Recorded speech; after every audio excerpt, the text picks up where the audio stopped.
Human Morphus, a mutant evolution apocalypse-lit RPG. By Sinout.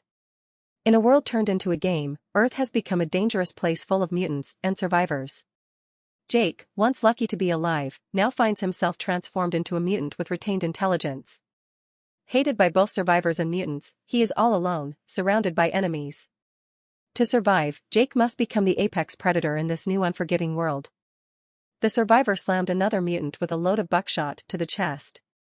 He pumped the action and took aim at the next creature in line.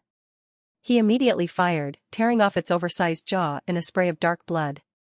Surprisingly, it was still alive, its arms outstretched toward him, its clawed hands ready to grasp at his face. With ease, the survivor sidestepped the approaching mutant, putting a load of large pellets into the back of its skull. Half of the creatures had exploded in a shower of gore, and the monster collapsed to the wooden floor with a loud thud. 40 XP, 50 XP, 60 XP, he counted in his head the experience points he was getting for killing the mutants. He put down a couple more ex-humans before his pump-action shotgun ran dry. He wheeled around, scanning the room for more targets. Taking a handful of shells out of his jacket pocket, he shoved them into the loading port. Working the action, he brought up his uncommon level 15 shotgun, ready to engage another mutant. Only there weren't any left. He'd killed all the ex-human mutants that had been in this house. It was very quiet now. Disappointed, he lowered his weapon. He needed just a few more kills to level up to 18. Doesn't matter, the survivor muttered to himself. He wasn't in a hurry. Once outside, he would encounter enough enemies to kill, so it wouldn't take him long to level up. This new world was teeming with mutants. However, the survivor no longer felt threatened by it. On the first day after the collapse, he'd been completely terrified. Danger awaited around every corner, and scary mutants that had once been human beings could pounce on you from anywhere. However, he'd managed to survive. During the next several days, he leveled up to 17. He wasn't scared anymore. He could now handle himself, and low-level ex-humans no longer posed any kind of threat to him. While he was in the relative safety of the house, he decided to check some of his stats. He took off his backpack and sat on his haunches. He put his rucksack on the floor and undone the buckle at the front. He reached his hand inside and foraged through the contents until he found what he was looking for. He took out his handheld PC, also known as a personal digital assistant or PDA for short, and pressed his thumb to the touchscreen to unlock the device. The screen lit up, illuminating his face. It was late evening, and the room was dimly lit by the setting sun. The corners of the room were enveloped by darkness. The soft glow coming off the screen of the device was the only artificial source of light in the room. The survivor was so engrossed in his PDA that he failed to notice a black form lurking in one of the dark corners. The creature stood completely still, merging with the surrounding darkness. It studied him for a minute or so, before stepping out of its hiding spot. The survivor caught a glimpse of a movement from the corner of his eye. Dropping his PDA, he grabbed the shotgun and jumped to his feet. Wheeling around to face the new threat, he brought up his weapon, the buttstock snug against his shoulder. "What the hell is that?" he muttered when he saw what the new mutant looked like. He'd never seen such an ex-human before. The creature had a human figure, but that's where any resemblance with a human being ended. Its skin was black-colored. The creature seemed to be made of tar or obsidian. Its body appeared to be damaged, it sported deep slashes and holes that emitted faint bluish light. The mutant didn't have ears, a nose, or even a mouth. It had two scary, unblinking eyes that stared at him without any expression. The creature's obsidian skin was so dark it was no wonder the survivor had failed to spot the mutant in the darkness. What the hell was that creature? How long had it been standing in that dark corner? The mutant suddenly lurched toward him, ending his line of thought. He jumped aside just as the creature reached out for him, its hands transforming into long nasty claws. The mutant turned out to be surprisingly fast. Before the survivor could readjust his aim, the creature swung one of its clawed hands at him, catching his shoulder. The sharp tips of its claws tore through the fabric of his clothes, digging deep into his flesh. Screaming in sudden pain, he stumbled back. He tripped over the body of one of the mutants he'd killed and fell on his back. Fortunately, he didn't let the shotgun slip from his grip. Just as the obsidian mutant stepped up to the survivor and was about to pounce down on him, he squeezed the trigger. The shot tore a huge hole in the middle of the creature's chest, the force of the impact sending the mutant flying backward. Surprisingly, the mutant was still alive. It rose on its elbows and slowly sat up. It then got up to its knees, but that was the extent of it. The mutant tried to get to its feet but didn't find enough strength to do that. So it continued to stand on its knees, staring at the survivor with its emotionless eyes. The huge hole in its chest ejected a strange greenish-blue glow, matching the light seeping from the other wounds on its body. "That's what you got for blood, huh?" Keeping his shotgun trained on the ex-human, the survivor sat up. He took one of his hands off the weapon and picked up his PDA. Pointing the device's camera at the obsidian mutant, he pressed the scan button. The information about the mutant appeared on the screen. It was called Human Morphus, its level was 12, and it was an ordinary mutant, not elite. What the survivor had just learned about the ex-human surprised him. It was an ordinary mutant, and it was 5 levels weaker than him, yet it had somehow managed to get the drop on him and even wounded him. The survivor put away his PDA and held his shotgun with both hands again. He stood up and took a step closer to the ex-human. The mutant didn't move at all, but its expressionless eyes watched him. The survivor walked a little closer to the motionless mutant. He'd never encountered such a creature before. However, not letting his curiosity get the better of him, he stopped a safe distance from the mutant.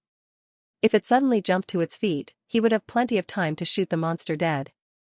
For a moment, the survivor studied the obsidian black monster kneeling before him.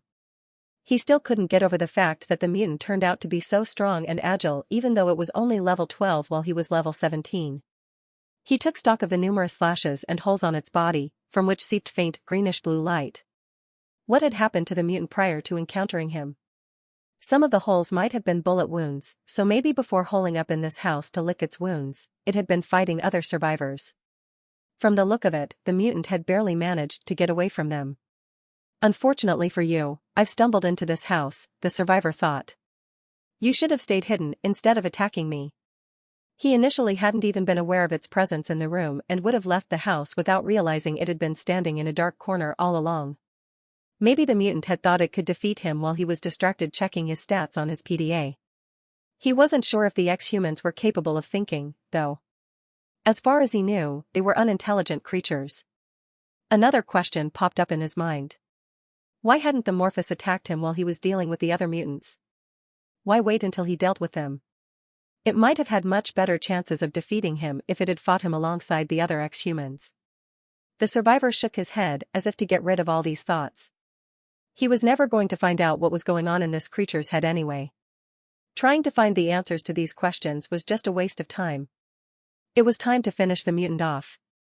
He readjusted his aim, pointing the muzzle of his shotgun at the ex-human's faceless head, wondering how many experience points he would get for killing the Morphus, or whatever this mutant was called. Just as his finger tightened around the trigger, something unexpected happened. Something snaked out from behind the mutant's shoulder and zipped through the air toward him. It looked like a black tentacle ending in what looked like a double-edged blade. The tentacle seemed to have grown from the mutant's shoulder blade, and it had happened so freaking fast. In a fraction of a second, the long tentacle covered the distance between the otherwise motionless mutant still kneeling on the floor and the survivor. He swung his shotgun up, trying to take aim at the mutant's long undulating appendage, and squeezed the trigger. Unsurprisingly, he missed his mark. The tentacle was moving way too fast. Before he could pump his shotgun, the blade at the tip of the tentacle sliced across his throat, moving with lightning speed, cutting through flesh and cartilage with surprising ease. The survivor's eyes went wide when he realized what had just happened. No, no, no. He dropped his weapon and brought his hands up to the nasty slash across his throat. His fingers tightened around the wound, trying to stanch the bleeding, but the blood kept seeping from between his fingers, both his carotid arteries and jugular veins having been severed. "It can't be happening," he wanted to say, but the only sound that came out of his throat was a gurgle. He stumbled backward, lost his footing in panic, and collapsed to the floor. He kept his fingers wrapped tightly around his throat, but it wasn't nearly enough to stop the flow of blood. Through the veil of red mist hanging over his eyes, he saw his enemy stand up. Its long tentacle got detached from its body and dropped to the floor. It withered and turned into dust in mere seconds. He'd never encountered a mutant with such a nasty ability. The Morphus had grown a long tentacle in less than a second and gotten rid of it when it was no longer needed. In his opinion, it was wrong for a regular mutant to have such an overpowered ability. It's not fair, the survivor thought, staring at the pile of dust that used to be the tentacle seconds ago. I should have won this fight, not some lousy mutant. The ex-human began to walk toward him in a casual, relaxed manner. The survivor knew he was done for. The shotgun was way out of his reach, but even if he could reach it, taking his hands off his throat would only result in intensifying the bleeding and therefore hastening his demise. Yet he wished he could have sent the Morphus back to whatever hell gave it birth. The ex-human stopped a few steps from him. For some reason, it didn't finish the job. It did something surprising instead. The mutant half-turned, dropped into a crouch beside his rucksack, and began to rifle through the contents. What the survivor was witnessing surprised him a great deal. He'd never seen a mutant take an interest in survivors' things. And what the mutant was looking for anyway? It appeared that it knew what it was doing, looking for something specific instead of just randomly searching through his things. A second later, the mutant seemed to find what it had been looking for. It dug out the blue mana crystal that he'd found a few hours earlier. The crystal was pretty large, about a foot in length. From within its transparent surface seeped a bluish glow. What do you need this rare item for? The survivor thought as he watched the mutant through the red mist in his eyes. He knew he would die in the next several minutes, but despite that, he couldn't help but feel amazed by what he was seeing. The obsidian black mutant seemed to know exactly what it was doing. This creature almost seemed intelligent.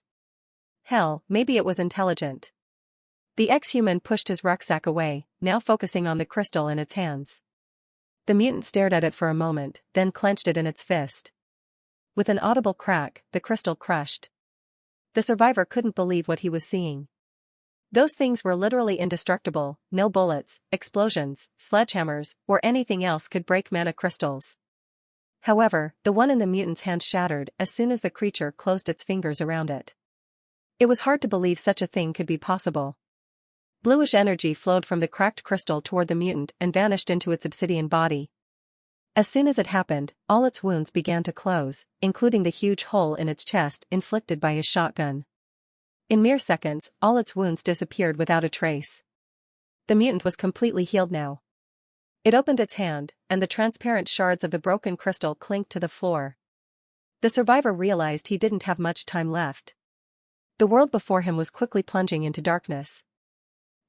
Help, he managed to croak. Pooh. Ple. He didn't know who he was talking to. The mutant clearly wasn't going to do anything in order to save his life. Why would it? It couldn't even understand him. However, the ex-human heard him speak even though it didn't seem to have anything resembling ears. The mutant turned its head and looked at him. Almost everything was dark before his eyes by that point. The only thing he could still see was the mutant's expressionless scary eyes staring down at him. Help, P. I don't wanna. The mutant reached inside his rucksack again, but the survivor couldn't see what it dug out this time. He heard the mutant move closer to him, surely to finish him off, but there was nothing he could do to protect himself. He expected the mutant to slash its claws across his body, but something else happened instead. He felt a familiar light prick on his neck. He immediately realized what it meant. The thing the mutant had taken from his rucksack was a stimpack, an auto-injector loaded with a variety of healing medications and stimulants, and the mutant had just used it on him. The drug instantly took effect, and the nasty wound in his throat began to heal. The darkness before his eyes dissipated, and the bleeding stopped. His wounded flesh was healing miraculously fast. Without any emotion in its eyes, the mutant stared at him for a second, then stepped aside. The creature was intelligent, the survivor knew that beyond the shadow of a doubt now. Not only had it understood what he'd said, but it had even saved his life. But it was still his enemy. The survivor watched the ex-human bend down and pick up his PDA from the floor. It straightened out and looked at the glowing display, scrolling some info showing on the screen with its finger. Now that the survivor knew that the mutant could understand human speech, he wouldn't be surprised if it could read too. But what was it looking for on his PDA? Not that it really mattered to him. Being engrossed in his PDA, the mutant paid him no mind, giving him a chance to deal with the mutant. His throat had completely healed by that point, and he felt he was ready to bring the fight to its conclusion. He glanced at his shotgun lying on the floor a few steps from him. He glanced at the mutant one more time to make sure it still wasn't paying him attention. Then he rolled to the side, reaching the weapon in less than 2 seconds. He grabbed the shotgun and rolled over on his back, pointing his shotgun at where the mutant stood. Only it was no longer there. What? He caught a glimpse of movement off to his left. He glanced that way and saw the mutant standing there facing him. How did it get there so fast? The survivor hadn't even heard it move. How could it be so quiet? But he had no time to ponder on the matter. He pointed his shotgun at the mutant and squeezed the trigger. A fraction of a second before the weapon fired, the ex-human dashed aside, all the pellets missing its body completely. He pumped his shotgun, but before he could fire again, the mutant was on top of him. Now that its wounds were healed, the mutant moved even faster than before. The survivor wasn't even able to track it with his gun. The ex-human tore the weapon from his hands with such power it almost broke his index finger, which got stuck in the trigger guard for a second. Tossing the weapon aside, the obsidian mutant towered over him. The survivor lying on the floor realized he'd just made a huge mistake. No, he begged. Please. The mutant watched him through its expressionless eyes. While the mutant's face didn't have any facial features, the survivor somehow knew that his enemy wouldn't show mercy to him this time. It had spared his life and healed him with a stimpack, but after his brash attempt to kill it, the mutant wasn't going to forgive him. A long blade extended from the mutant's right wrist. Please, no. Arg. The ex-human swung its weapon at the survivor. The tip of the blade cut so deeply into his flesh that his head almost got detached from the neck. The survivor lived only for a second longer before his wide-open eyes glassed over and his body went stiff. For a moment, Jake stood over the dead body, looking down at the survivor he'd just killed. When the survivor lay on the floor, trying to stanch the bleeding from his wounded throat, he'd been staring up at Jake with a shocked look in his eyes as if he couldn't believe he'd lost the fight to a mutant. It was understandable. He'd most likely killed lots and lots of mutants since the collapse. Regular ex-humans weren't much of a threat to him anymore. He must have deemed himself the apex predator by that point. Therefore, it was just too damn much of a shift in reality to suddenly be the prey. Anyway, he'd let that stupid survivor live, but he'd wasted it. He'd had nobody but himself to blame for that. Giving the matter no more thought, Jake retracted his blade and wheeled around. He located the PDA lying on the floor where he'd dropped it when he spotted the survivor roll toward his shotgun. Stepping to where the device lay, he picked it up and resumed reading the survivor's diary from where he left off. After a minute, Jake was done. He hadn't learned anything particularly interesting, though. The only thing that he learned was that the survivor had a stash where he had some of his supplies stored away. There might be some more mana consumables there. He checked the map on the PDA to learn the location of the survivor's stash. It wasn't too far from this street, just a few blocks north of here.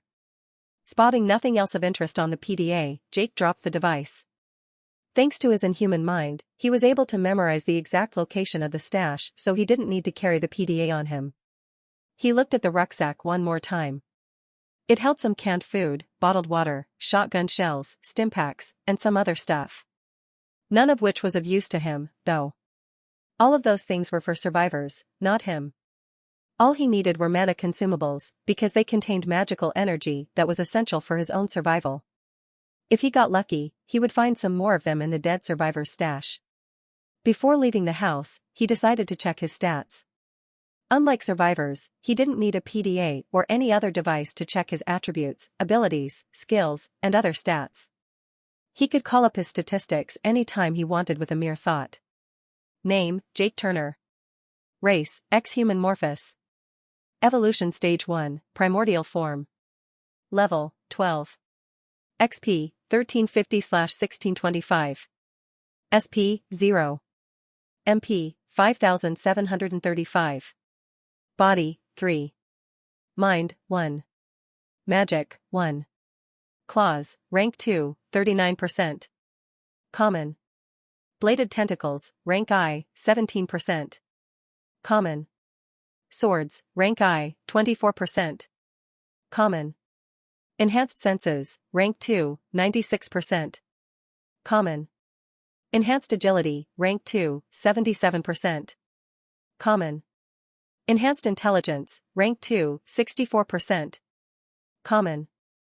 He noticed that he now had enough MP to acquire some new skills and abilities, but it was a matter for a later time. He first wanted to get to the survivor's stash to check if there were any more mana consumables. There was never enough mana around here. As Jake was leaving the room, his gaze fell on the body of the survivor he'd killed a minute earlier.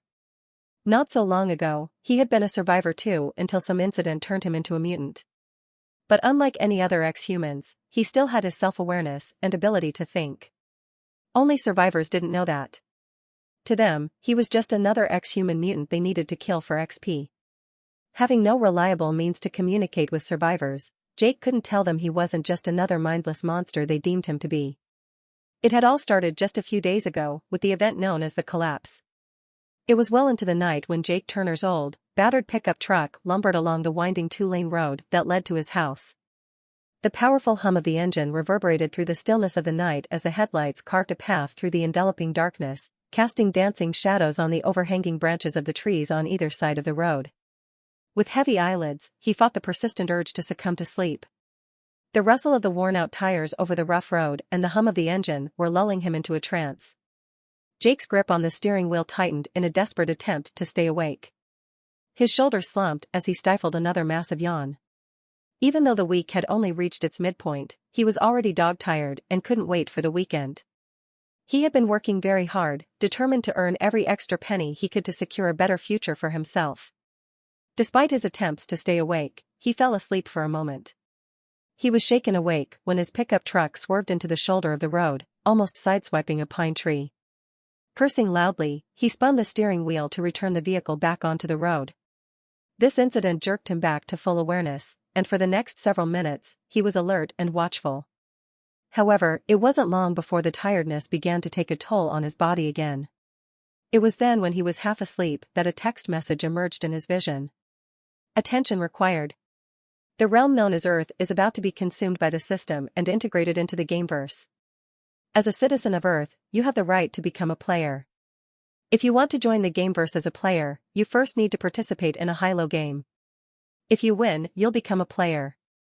If you lose, or if you choose not to play the high-low game at all, you'll become a monster. Initiate the game of chance, Y/N.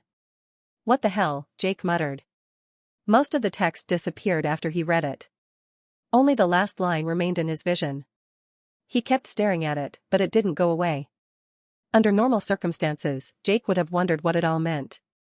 He might have even speculated that he had probably gone crazy. However, being at the moment exhausted and half asleep, he didn't question his sanity and didn't even give the matter any thought. Instead, he simply decided to play this game. If anything, it might help him pass the time. Well, start the game then, he thought sleepily. However, nothing happened. The line of text hovered before his eyes without going away. "Hey, I want to play your game," he muttered. "Why won't you let me play it?" Nothing happened. The line of text was still in his vision. Initiate the game of chance, Y/N. Feeling stupid from lack of sleep, he simply stared at it for a few seconds, not quite understanding why nothing was happening. Then an idea came to his mind numbed with weariness, and he mentally said yes. As soon as the thought formed in his mind, the line of text was replaced with another. The game of chance begins. It is your turn now. Picking a random number from 1 to 10. Please wait a little. Your number has been chosen. Your number is 8. Wow, Jake muttered. That's not bad. Not bad at all. The lines of text before his eyes vanished to be replaced with others. Excited, he read them as they appeared in his vision. This is fun. It is the system's turn now. Picking a random number from 1 to 100. Please wait a little. At first, Jake thought that he'd read the text wrongly. He glanced at the number again, but it was still 100 instead of 10. He thought that it could be some kind of mistake. He stared at the number for a second, hoping it would miraculously change from 100 to 10. But it didn't happen. It was no mistake. Really? It's not fair. Nothing happened for a few seconds. Then another line of text materialized before him. The system's number has been chosen. After that, there was a brief pause. Jake stared at the last line of text with fixed attention. This little game actually excited him, and he really wanted to win even though he understood that his chances of winning were slim to none. It made him want to win even more. He wasn't sure what he would get in reward if he won, though. Another second passed, and a new piece of text finally popped up before his eyes. The system's number is 7. You win. Look at that. Lucky me. He'd won, and it excited him a great deal. He'd never been so lucky in his whole life. A new piece of text appeared before his eyes. The process of integrating the world known as Earth into the gameverse will begin shortly. You will be put in stasis in 3 seconds. The game of chance and text messages had distracted Jake so much that he hadn't noticed his pickup truck swerve into the oncoming lane. Only when he heard a loud honk did he focus his attention on the road ahead. He saw the glare of the headlights rushing right at him. Yelping in fear, he spun the steering wheel to the side. 2 seconds. The upcoming car zipped past, missing his pickup truck by mere inches. Jake lost control of his vehicle, cutting through the shoulder of the road and rushing toward the tree line. When he realized the collision was inevitable, he screamed in panic as he brought his hands up to protect his head. 1 second. His pickup truck crashed into a pine tree, the hood crumpling like paper. A fraction of a second after the collision, everything went dark before his eyes. However, while all of Jake's senses became unresponsive, he still could think. Done. You will be brought back from stasis and will be able to start playing the game after the process of integrating Earth into the gameverse is finished. After that, Jake's consciousness shut down too. As Jake slowly opened his eyes, the room came into focus, and he found himself lying on an old, creaky floor. The musty air filled his nostrils, and he winced, trying to recall how he had ended up here. The room was filled with a thick layer of dust, and the sunlight filtered through the broken blinds, casting a ghostly glow on the shabby furniture. A sense of unease crept over him as he took in the sight of roots and plants snaking across the floor and walls as if nature itself was reclaiming the abandoned space. He stood up and took a tentative step forward, the floorboards groaning under his weight. He reached out to touch the peeling wallpaper, the faded floral pattern barely recognizable underneath the layers of neglect.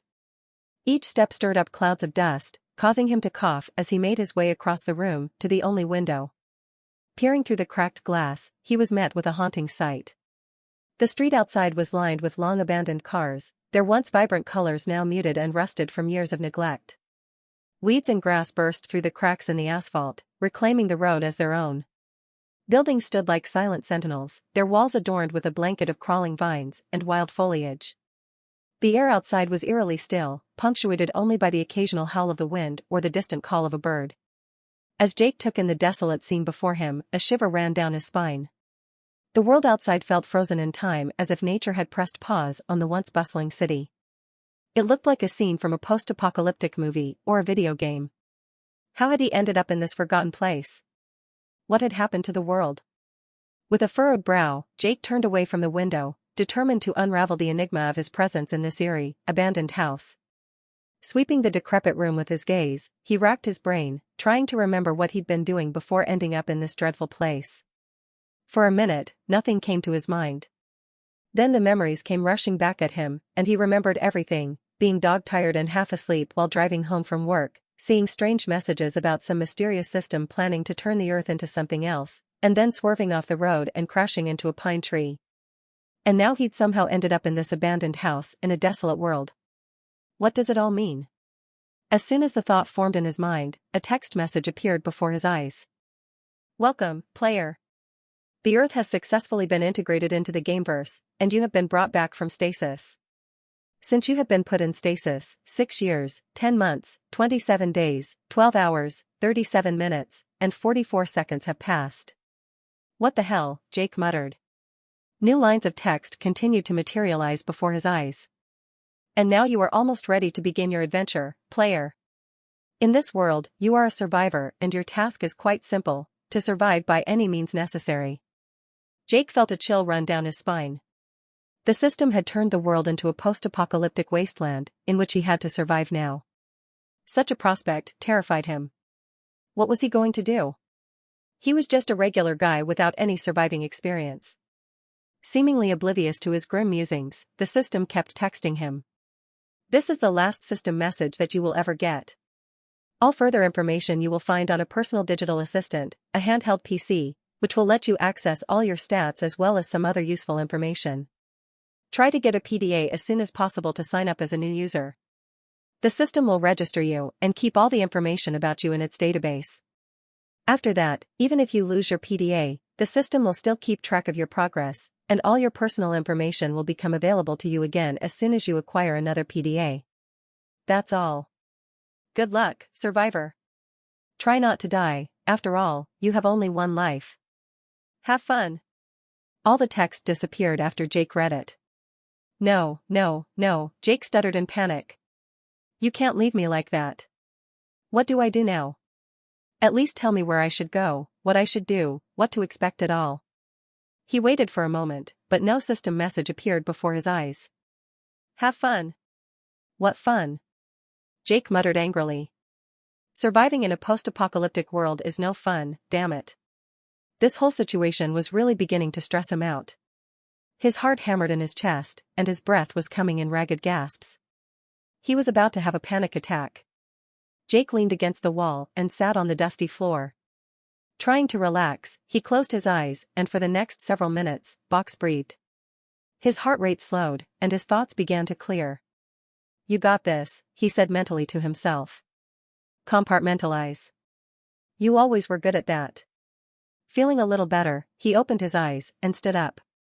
So the system had told him that he needed to find a PDA. Where could he get one? As soon as he thought that, there was a chiming sound that came from the other side of the room. He looked in that direction but didn't notice anything suspicious at first. There was only some dust-covered decrepit furniture there. Then the sound chimed again and was accompanied by a small flash of light a little off to his side. He looked that way and saw what looked like a small tablet or an oversized smartphone lying on a small round table. Has to be a PDA, Jake thought with joy, glad it hadn't taken him long to find one. He reached the round table and picked up the handheld device. Unlike the rest of the room, it wasn't covered in dust, looking brand new instead. The device didn't have any physical buttons, its smooth display shimmering under the glow of the sunlight reaching into the room. At that moment, one of the corners of the device flashed a small light followed by the now familiar chiming sound. Jake tapped the touchscreen, seemingly the only means of interaction with the device, and the touchscreen lit up with a white color. Black letters in all caps flashed on the screen, new user identified. Please wait while you're being registered in the system. Jake stared at the screen for a full minute, but nothing happened. No progress bar indicator was shown on the screen, so Jake had no idea how long it would take for him to be registered. A glimpse of movement to his right caught his attention.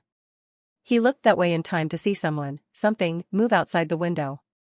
Immediately alert, Jake crouched and crept back toward the window.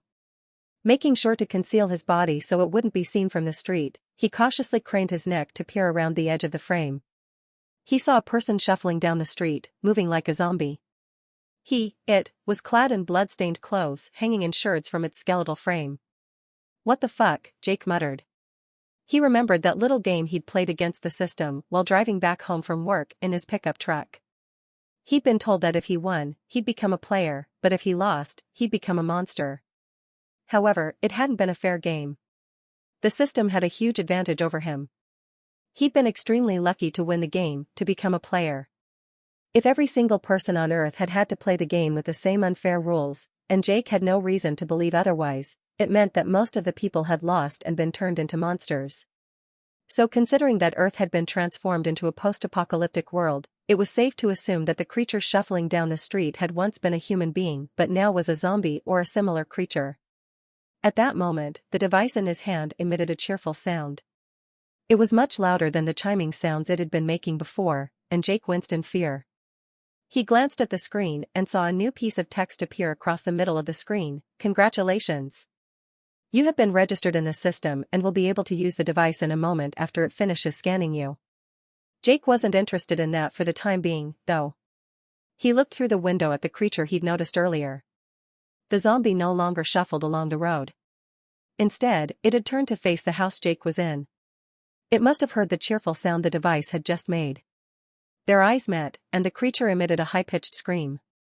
Jake realized that having come to the window was a huge mistake on his part. He should have stayed out of sight somewhere deeper inside the room instead. However, there was no time to scold himself for that, because the monster suddenly burst into a run toward him. Jake watched the zombie run toward the window.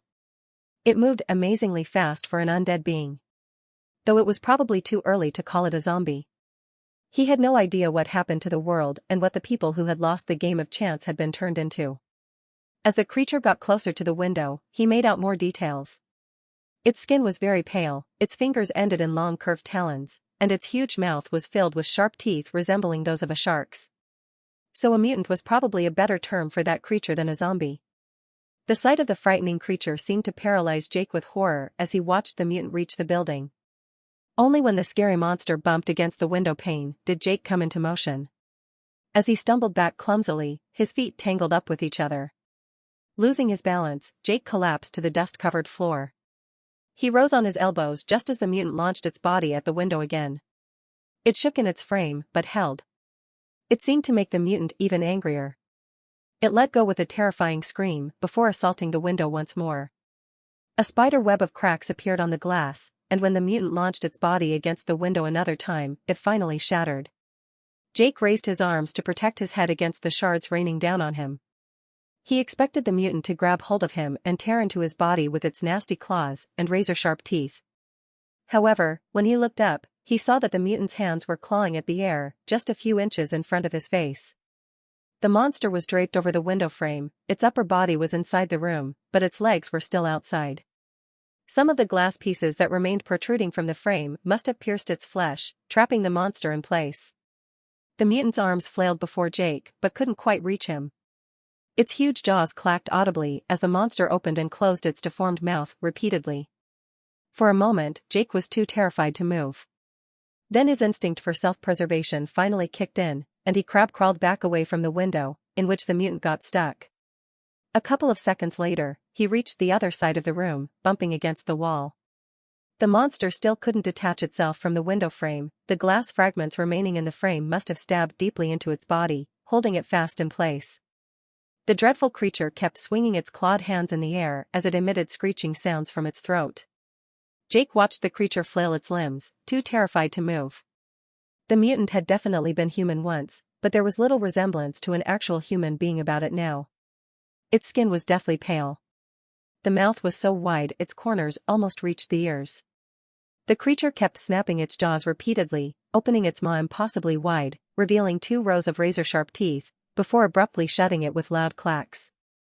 As for the mutant's eyes, there was not a trace of an intelligent thought behind them. All Jake could see in them was primal rage. The mutant kept thrashing around in place, but couldn't free itself.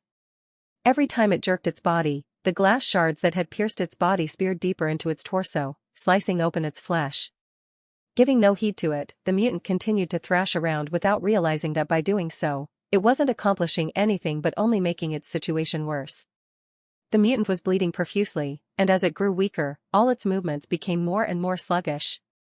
A couple of minutes later, the mutant finally went still, its body draped over the windowsill, its hands dangling down, reaching the floor with the tips of its claw-like fingers.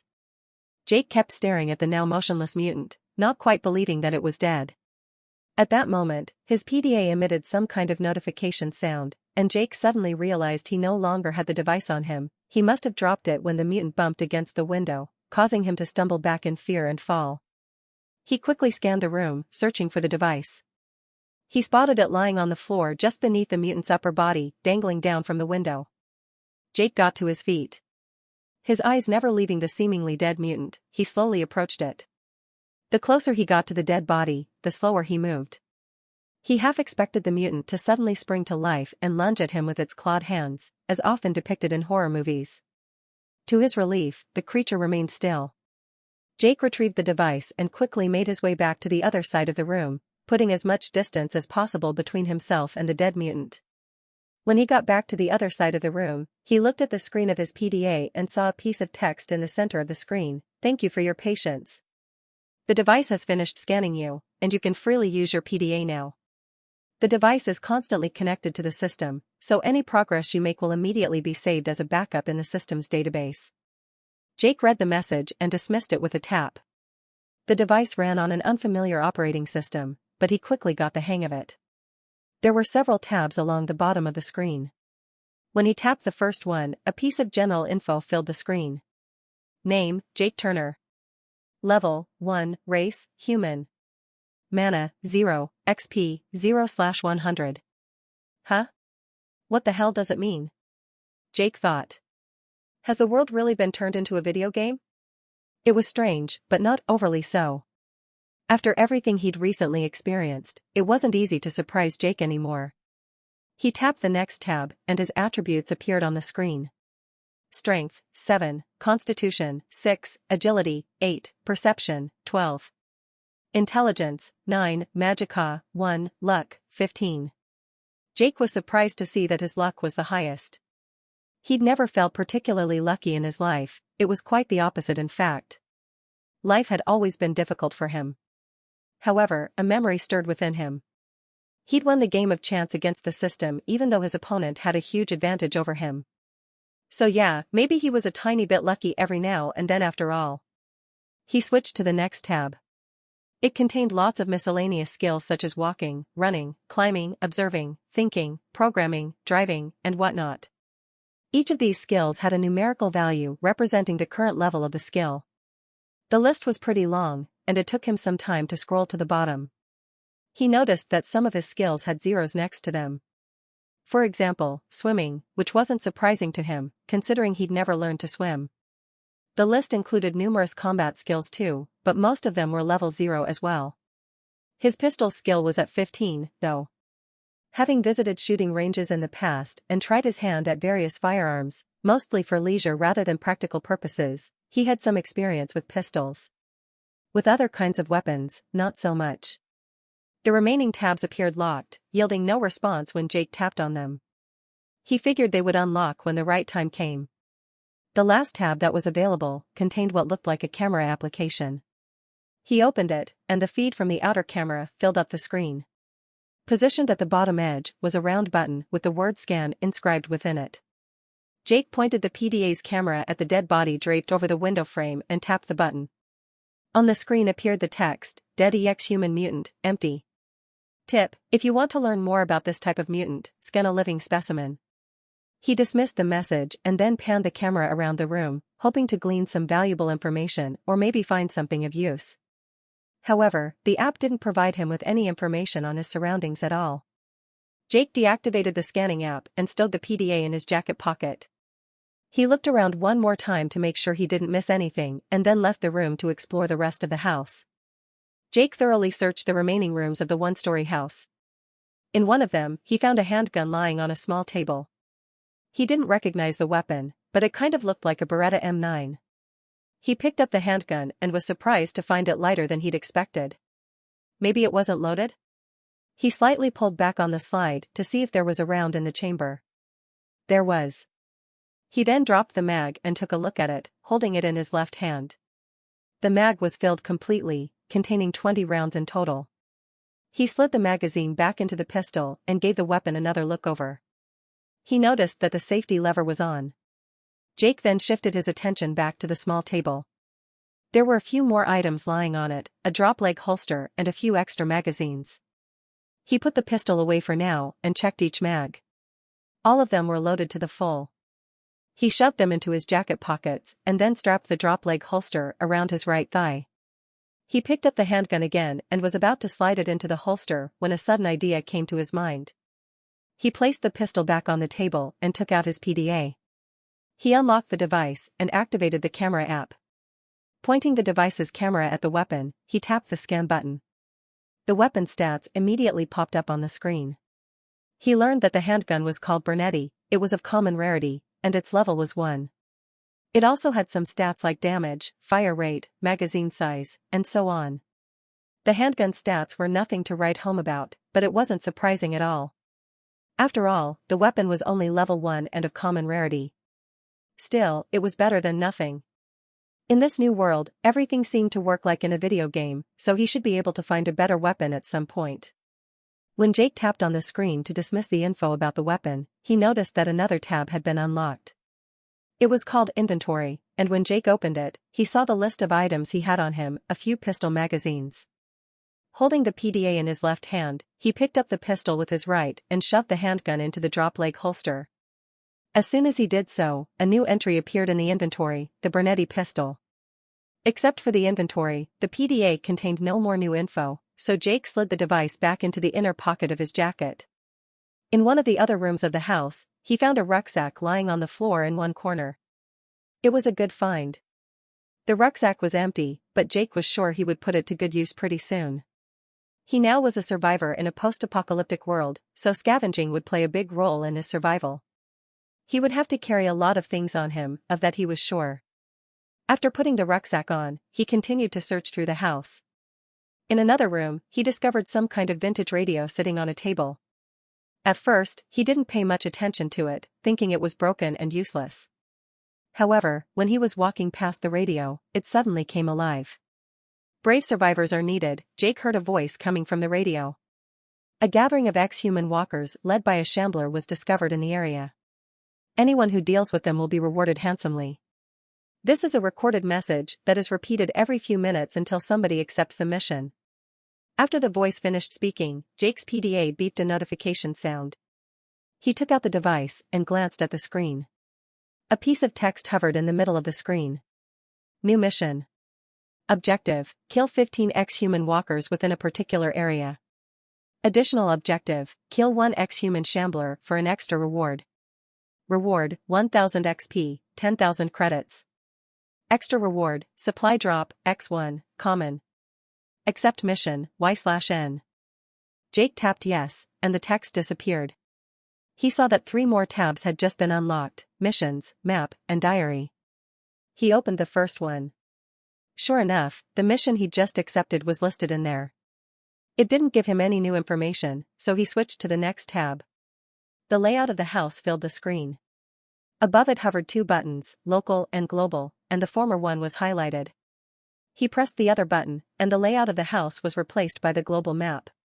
But the only thing that was visible was the house he was in, while the rest of the map was currently hidden by clouds of gray mist. With his brow furrowed, Jake stared at the map for a moment. He was wondering if the world remained as it once was. Sure, Earth had been turned into a post-apocalyptic wasteland, but what about the underlying geography of the planet? Had the tectonic plates been shifted to reshape Earth's landscape, to form new continents? Did the world still look as it had before, or had it been turned into something completely different? He didn't know what exactly had happened to the world, but from the very first system message, he'd learned that Earth was going to merge into the gameverse, whatever the hell it was. Did it mean that Earth had become a part of a much larger world? Jake didn't know the answer to this question, but he hoped he would find out at some point and decided not to give the matter any more thought for now. A little way north of his current position, he spotted a marker in the area hidden by the gray mist. It had to be the location where he needed to complete his mission. There was nothing else on the map, so he closed it and switched to the last of the 3 recently unlocked tabs, which was called Diary. There was one entry in there, Day 1, The Awakening. He tapped on it, and a piece of info appeared on the screen. Day 1, The Awakening. It's been 6 years since the event known as the collapse turned Earth into a post-apocalyptic wasteland. I was fortunate enough to live through the collapse, but now I have to learn to survive in this dangerous new world. As Jake read the text, he furrowed his brow in thought. The text didn't offer any explanations as to what was going on, and it didn't contain any mentions of the mysterious system that had changed the world and integrated it into something called the Gameverse. The system had put him in stasis for 6 years and then teleported him to a random spot in some devastated city. However, the text didn't mention any of that either. Overall, the text felt like it was written by a character who was unaware of being inside a video game instead of the real world. Jake tried to write in his diary only to realize he couldn't input anything manually. The interface had no options for creating a new entry, there weren't any buttons or a keyboard to use. He assumed new entries would appear in his diary of their own volition from time to time. He didn't know how often it would happen, but he figured he would find out soon enough. After closing the diary, he saw there were still a few more tabs. Although they were currently locked, he was sure they would be unlocked in due time. There was nothing else of interest in the house. Jake walked to the front entrance and opened the door a crack to peek outside.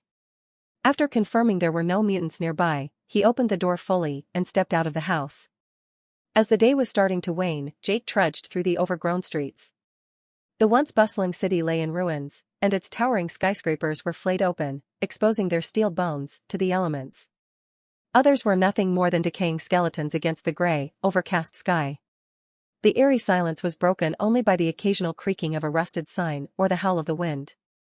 His boots crunched on the carpet of rubble and glass, the sounds unnaturally loud in the absence of life's usual cacophony. He'd been wandering through the desolate city for about an hour now, but he still couldn't get used to the sight of absolute desolation around him. He felt like a character in a post-apocalyptic movie. Everywhere he looked, he saw nature reclaiming the city as its own. Vines cascaded from the sides of buildings, their leaves rustling in the never-ceasing wind. Weeds and grass snaked their way through the cracks in the asphalt, sometimes reaching as high as his knees. As Jake carefully picked his way through the tangled mass of vegetation, his eyes constantly scanned the skeletal frames of cars and shattered storefronts around him for any sign of danger, which could be lurking anywhere. The memories of his very first encounter with an ex-human mutant in the building where he'd woken up were still fresh in his head. He knew there were more mutants in the city. Every now and then, his ears picked up distant cries of unknown creatures. So far, he hadn't encountered any more monsters, but sooner or later, it would change, that was for sure. His footsteps echoed in the stillness of the street as he made his way to one of the destroyed stores that lined each side of the street. He paused at the shattered storefront, his eyes scanning the interior for anything of use. Amid the debris, he spotted a metal can and a bottle of water. Adjusting his rucksack, which had become more a part of him than an accessory, he stepped into the store. The shards of glass crunched underfoot as he made his way through the interior of the room. He stashed the can and the water bottle in his backpack, where some more tin cans and plastic bottles were already stowed away. On his way through the devastated city, Jake had occasionally stumbled upon canned food and bottled water. He collected all of them, knowing very well that any find, no matter how small, could mean the difference between survival and starvation. He didn't know where all the food and water came from. He figured it must have been the system itself that put the sustenance in various convenient places for people to find. So far, he hadn't met any other survivors, though.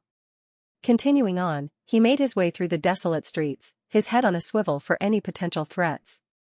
Every now and then, he could hear the distant cry of some creature, making his skin crawl. His very first encounter with the mutant in the one-story house where he'd awakened had almost cost him his life. He'd been extremely lucky that the mutant had gotten stuck in the window frame. In retrospect, his high-level luck attribute had probably contributed to the fluke. However, even though he was now armed, he still wasn't eager to meet any more mutants. Weaving through the labyrinth of streets, he couldn't shake the feeling that he was being watched, that unseen eyes were tracking his every move. It was probably just his imagination, but he quickened his pace nevertheless, hoping to find a shelter somewhere and get out of the streets for a little while. Being out in the open made him feel vulnerable. A sudden gust of wind whipped through the street, creating a ghostly wail as it rushed through the broken windows and twisted metal of empty building carcasses. Jake's heart skipped a beat, a feral instinct to seek cover almost overpowering him. Even though there were no monsters, mutants, or any other predatory creatures anywhere to be seen right now, he still wanted nothing more than to find a place to take shelter and rest for a while to calm his nerves. He looked around and spotted a two-story building sandwiched between two skyscrapers. He began to move in that direction when a distant sound caused him to freeze, the faint, almost imperceptible echo of something not quite dead. His heart racing, he looked down the street in the direction the sound seemed to have come from. He scanned the surrounding buildings while his instincts were screaming at him to flee. At first, he didn't spot anything suspicious, but then he saw a human figure walking down the street toward him. It was too far away from him, so he couldn't discern any details yet. Was it another survivor? Or an ex-human mutant? Fuck it, he muttered and ran toward the two-story house he'd noticed a moment prior. He burst into the building, pausing briefly at the entrance to take in the interior. Noticing a flight of stairs on the other side of the room, he dashed toward it. He raced up the steps, and after reaching the half-landing, looked back. Whoever, whatever, he'd seen in the street hadn't reached the building yet. He climbed the rest of the steps to the second floor and found himself before a closed door. It wasn't locked, and he burst through it into a spacious room. He came to a sudden stop when he realized a huge hole gaped in the middle of the floor. What the hell happened here? Hugging the right-hand wall, he circled the ragged hole and reached one of the windows facing the street. He peered cautiously around the edge of the window frame, keeping his body as concealed as possible. Carefully scanning the area outside, he searched for any signs of movement. The street below was eerily quiet, the only movement coming from the swaying of the vines cascading down the buildings on the other side of the street. He strained his ears, listening for any out-of-place noises that might indicate he was being chased. For several minutes, nothing happened. When he was just starting to relax, a figure came into view. As soon as he glanced at it, Jake saw that it was no survivor. The creature walking down the street looked very similar to the mutant he'd encountered earlier. Its face had a huge maw filled with razor-sharp teeth, and its hands ended in long curved claws. Jake ducked below the windowsill, hoping as hell that the mutant hadn't noticed him. A full minute passed. No sound reached his ears from the street. If the mutant had noticed him and burst into the building, he would surely have heard it or seen it get into the house through the gap in the floor. Carefully, he got to his feet and peered over the edge of the window frame. The mutant was still shuffling down the street, moving slowly and quietly, paying no attention at all to the small building Jake hid in. Taking out his PDA, he pointed the camera at the mutant to scan it. When he pressed the button, a piece of info about the creature popped up on the screen. It was called an ex-human walker, it was an ordinary mutant, and its level was 1. Below the mutant's stats was a tip saying he needed to upgrade his PDA to see more useful information about mutants, items, and whatnot. How do I upgrade my PDA, though? The mutant passed the building and eventually disappeared into the distance. Jake sat on the floor, leaning against the wall behind him. He checked the map on his device. He still had quite a lot of distance to cover to reach his mission's location. Only he wasn't all that keen on getting there. The mere thought of facing a single ex-human walker had filled him with terror, prompting him to take refuge in this house.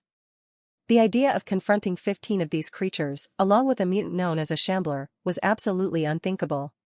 He believed that the shambler was most likely even more dangerous than the walkers, making the prospect of encountering them a resounding no, in his mind. He decided to stay in the house for a little bit to calm his nerves. Still, he knew he couldn't hide forever. In order to survive in this new dangerous world, he would have to overcome his fear and learn to fight for his life. After a few minutes, he stood up. Hugging the wall, he walked around the hole in the floor. He took the stairs to the first floor, but before leaving the building, he decided to look around for anything of use. The only thing that he found was some kind of auto-injector. He scanned it with his PDA and learned that it was called a stimpack. It contained a mixture of various healing agents and stimulants, allowing the user to boost their body's natural regenerative functions. The stimpack Jake had found was of common rarity, so it could heal some minor injuries as well as kill infections of damaged tissue. He stashed the auto-injector in his backpack and headed toward the exit of the building. He stopped at the entrance to take a look around. When he turned his head to look in the direction the mutant had gone, he was surprised to see that the mutant hadn't gotten all that far. The walker stood glued to a spot about 100 yards farther down the street, its body half turned to him. It just stood there, staring at one of the skyscrapers for some reason. What the hell? Jake muttered, wondering what had attracted the mutant's attention. The walker must have spotted him from the corner of its eye because it suddenly turned to face him. The mutant let go with a screeching scream before breaking into a run toward him. Shit, shit, shit. At first, Jake thought to get back into the house behind him but decided not to, because trapping himself in a confined space probably wasn't such a good idea. So he stepped out into the open instead, pulling his handgun from its holster. Hard hammering, he pointed the weapon at the quickly approaching mutant and squeezed the trigger. The bullet Jake had fired hit the mutant's center mass, drilling into the creature and staggering it. The monster slowed down for a bit but didn't fall. It quickly recovered and picked up its pace again, covering the distance between them with astonishing speed.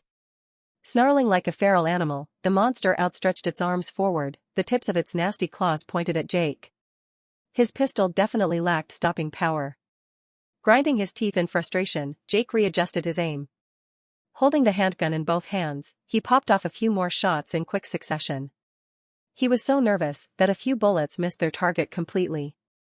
But as the mutant got closer, it became harder to miss it, and all of the next several bullets hit home, tearing into the middle of the creature's torso, causing it to jerk from the impacts. When Jake fired another shot, the mutant suddenly tumbled down to the cracked asphalt just a few yards from him. Its body jerked once and then went completely still. He heard his PDA emit a notification sound, but he ignored it, keeping his pistol trained on the prostrate form of the creature, wondering if it was playing possum or was actually dead. A full minute passed before Jake was finally able to relax a little bit. The monster didn't show any signs of life, so it should be dead. He lowered his weapon but still watched the dead mutant for a few more seconds before finally holstering his pistol. He then looked around to make sure there were no more mutants nearby. He was pretty sure there weren't any of them in the immediate vicinity, because otherwise they would most likely have already converged on the source of the gunfire. Still, just to be on the safe side, he carefully scanned the buildings and alleys on either side of the street. Seeing no bloodthirsty mutants anywhere, Jake breathed a sigh of relief. It was a good thing his Bernetti pistol wasn't too loud to attract more mutants. Come to think of it, his handgun fired much quieter than the firearms he had practiced with in his past life. The guns he'd fired at shooting ranges were so awfully loud he'd had to wear earmuffs to shield his ears from the thunderous gunshots. But the gunshots of the Bernetti pistol sounded more like those of a video game weapon than a real gun. That was probably the reason no more mutants had shown up. Jake was sure the city harbored plenty of ex-humans who would have swarmed him from every direction had they heard the gunfire. His PDA chimed with a reminder of unread messages. He took out the device and unlocked it with his thumbprint. Glancing at the screen, he saw 2 notifications awaiting his attention. Enemy killed. Plus 10 XP. The level of your pistol skill has gone up from 15 to 16. So my skills level up when in use, he said to himself. Good to know. He then switched to the very first tab to check his general stats. He was interested only in one particular line of text. XP, 10 out of 100. So he needed to kill 9 more level 1 ex-human walkers to level up to level 2. He then noticed that another tab was now unlocked. It was called Battle Log. He tapped on it, and the screen displayed a piece of text describing how the recent battle had been unfolding. Since the mutant had died before it could have reached and attacked Jake, the battle log contained only one line. You have dealt 10 points of regular damage to level 1 ex-human walker, X5. So he had to hit such a creature 5 times with his current weapon to kill it. If he had managed to pull off a headshot, he could have dealt much more damage to the ex-human mutant. However, as it turned out, hitting a fast-moving walker heading straight for him proved to be a challenging task. Why are these creatures called walkers anyway? He thought. They move so freaking fast. Runners would be a more fitting name for them. It reminded Jake of something. Even though he'd been aiming for the creature's torso, he'd missed a few times, which meant that he'd fired more than 5 shots. He pocketed his PDA and took the pistol from its holster. He slid the mag out of the grip and counted the remaining rounds. There were 9 in the mag and 1 in the chamber, which meant he'd spent half the magazine to eliminate a single mutant. Damn it, he muttered. You gotta become a better shot, pal. At least he had a few more spare mags on him. Hopefully, his aim would improve and become steadier when he leveled up his pistol skill a few more times. After holstering the pistol, Jake glanced at the body of the mutant he'd just killed. In video games he had played when he was younger, defeated enemies usually dropped various types of loot. It wasn't the case with the ex-human mutant, though. Jake took a step closer to the dead body for a better look. It was dressed in ragged clothes and didn't seem to have anything of use on it. It might have something in its pockets, but he wasn't keen on touching it. Jake then remembered something. He took out his PDA again and scanned the creature's body. A line of text appeared on the screen, dead ex-human walker, empty. So there was no need to search the dead mutant's body to see if it had anything worth taking. His PDA's scanning feature made checking bodies for loot so much easier and faster. He was glad that the device had such a useful feature, as he wasn't willing to rifle through the pockets of the mutant he'd killed. The mere thought of touching a dead body made him sick. Jake consulted the map to get his bearings, and then stowed his PDA back into the inner pocket of his jacket. After turning around, he continued to head for the location of his mission. At some point, Jake stumbled across a long-abandoned police car. One of its rear doors was ajar. Jake approached the vehicle and leaned to look inside. He was surprised to find a pump-action shotgun as well as a box of ammunition resting on the rear seat. Reaching inside the vehicle, he picked up the weapon. He checked if it was loaded and found it empty. Taking the shells from the ammo box, he stuffed his jacket pockets with them. He then shoved 5 shells into the loading port, racked the slide to chamber the first one, and then put another one into the magazine to top off the weapon. He glanced inside the police car one more time to make sure he didn't miss anything and then straightened up. He walked to the front of the vehicle and placed the shotgun on the hood. Taking out his PDA, he scanned the weapon to check its stats. While the shotgun was only level 1 and of common rarity, it was surely way more powerful than his pistol. However, Jake figured the shotgun would prove to be most effective only in close-range combat situations. He didn't have much experience with a shotgun, having fired one only a couple of times in the past. So while he wasn't very proficient with a shotgun, he knew how to use one and had some general knowledge about this type of firearm. He knew that the further you were away from the target, the bigger the spread was going to be. If memory served him correctly, shotguns had an effective range of about 35 yards with buckshot. He also knew that the general rule about shotguns was that they spread about 1 inch per yard from the point of firing. Still, Jake wasn't sure if the general principles of shotguns would apply in this altered world. His pistol fired much quieter compared to the regular pistols he'd used before the collapse. Just like his Bernetti pistol, the weapon looked like a typical pump-action shotgun, but at the same time, its design didn't resemble that of any shotguns he'd ever seen. So maybe the shotgun he'd just found would act somewhat differently too. Giving the matter no more thought, Jake slung the weapon over his shoulder and continued his journey. He soon stumbled across another car and found yet another handgun inside. The newly discovered pistol was identical to the one he already possessed, both in appearance and statistics. Jake simply stared at the handgun for a moment, lost in thought. While exploring the abandoned stores, he had been coming across canned food and bottled water, and now he was stumbling upon weapons as well. All these items seemed to have conveniently been placed in various places for a survivor like him to find, making it really feel like a video game. From his understanding, the Earth was now a part of the much larger world called the Gameverse, having somehow been merged into it. How could something like that be possible? He just couldn't grasp it. Jake shook his head. Whatever was going on, it wasn't natural. It was completely different from anything he'd ever known, and his mind couldn't make sense of it. He didn't even try to find any kind of explanation for what was happening now. The most important thing was that reality had somehow changed, and he now had to learn to survive in this new game-like world. He decided to focus solely on this task. Jake glanced at the newly found pistol one more time. He wasn't sure if he should take it. After all, he already had one handgun, and they were identical to each other. In the end, he decided that the more guns he had on him, the better, so he picked up the second pistol and checked it out. He pushed the magazine release button to drop the magazine and checked to see if it was loaded. It was full, containing 20 rounds. He jacked the slide back and let it fly, loading the weapon. He then tucked the second handgun into his belt and continued on. For some time, nothing happened, and Jake was lulled into a false sense of security. And that almost cost him dearly. When he was walking past an alleyway between two high-rises, an ex-human walker lurched at him from there. Jake had just enough time to unsling his shotgun and point it at the enemy before it reached him. The mutant slashed its claws at him, tearing the jacket on his shoulder and slicing into his flesh. It might have been a game-like world, but the pain felt all too real. Yelping in pain and rage, Jake squeezed the trigger. A load of buckshot to the chest sent the monster flying back into the alleyway it had come from. The mutant collapsed to the ground and went still, blood pouring from the huge hole in its chest. At point-blank range, the shotgun was devastating, that was for damn sure. Before Jake could relax, a screeching sound came from further down the alleyway. He racked a shell into the chamber and pointed the barrel in the direction the sound had come from. As he looked up, he saw two more ex-human walkers run toward him, hands extended forward, claws pointed at him.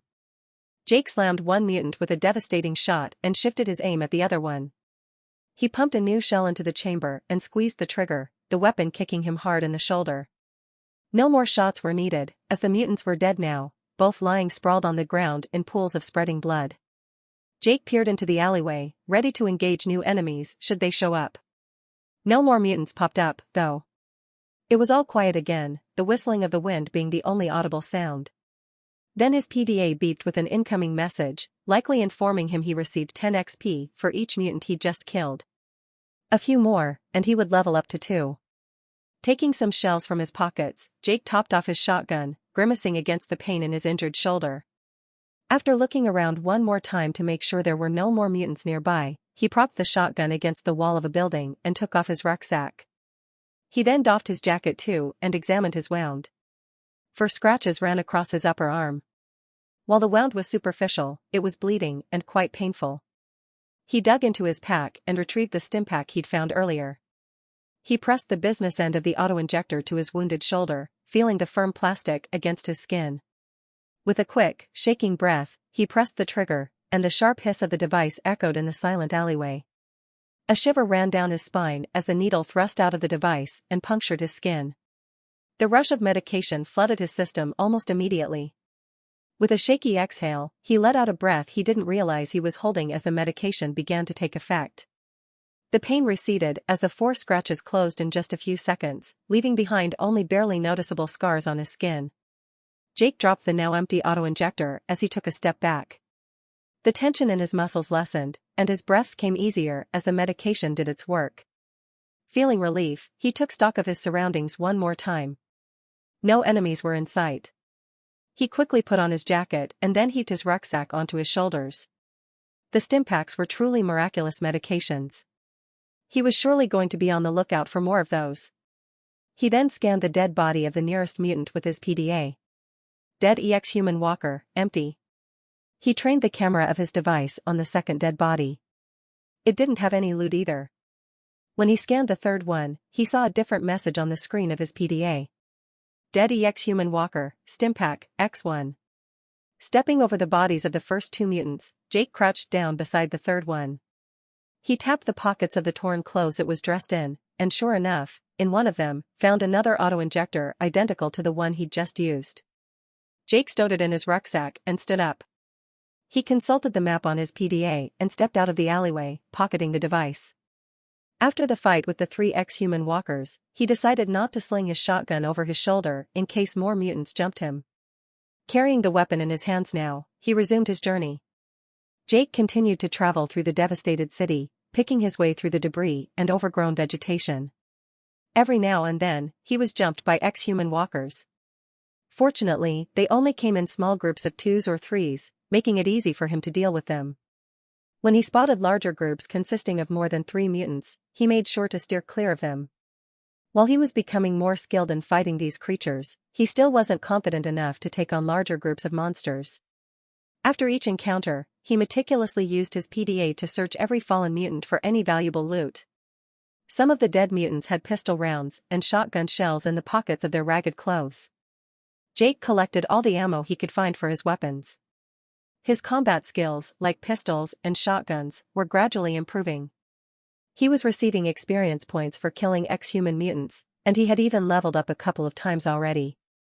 When there were no enemies nearby, he hid in an alleyway and took his time to learn how the system worked.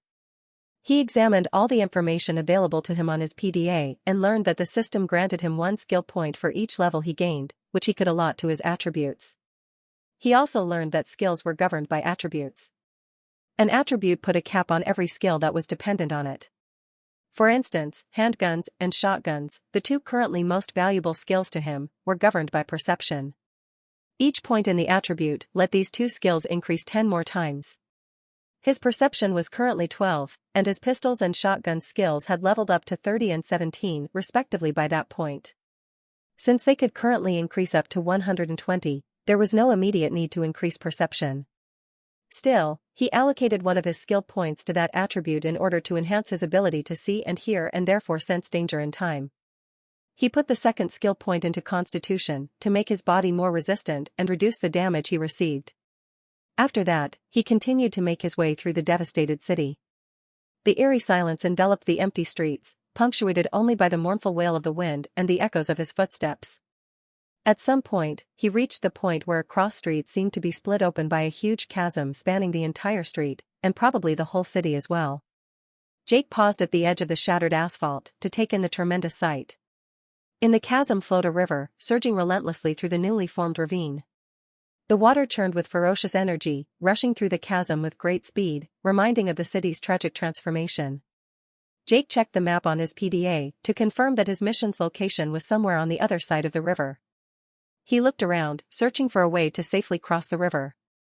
There weren't any, so he followed the river's edge, scanning for a place where the water was shallow enough to cross it, but it yielded no easy passage. In the distance, the remnants of a collapsed building jutted out from the water, offering a precarious but possible route across. Jake stepped closer to the river to take a better look at the remnants of the fallen building that spanned the river. The jagged debris of the shattered structure formed a makeshift bridge that seemed sturdy enough to let him get across the rushing water below. Still, traversing the fallen building wouldn't be easy. The prospect of balancing along the structure made his heart race, but he didn't seem to have another choice. Gritting his teeth, Jake slung the shotgun over his shoulder and cautiously stepped onto the first fragmented section of the fallen building.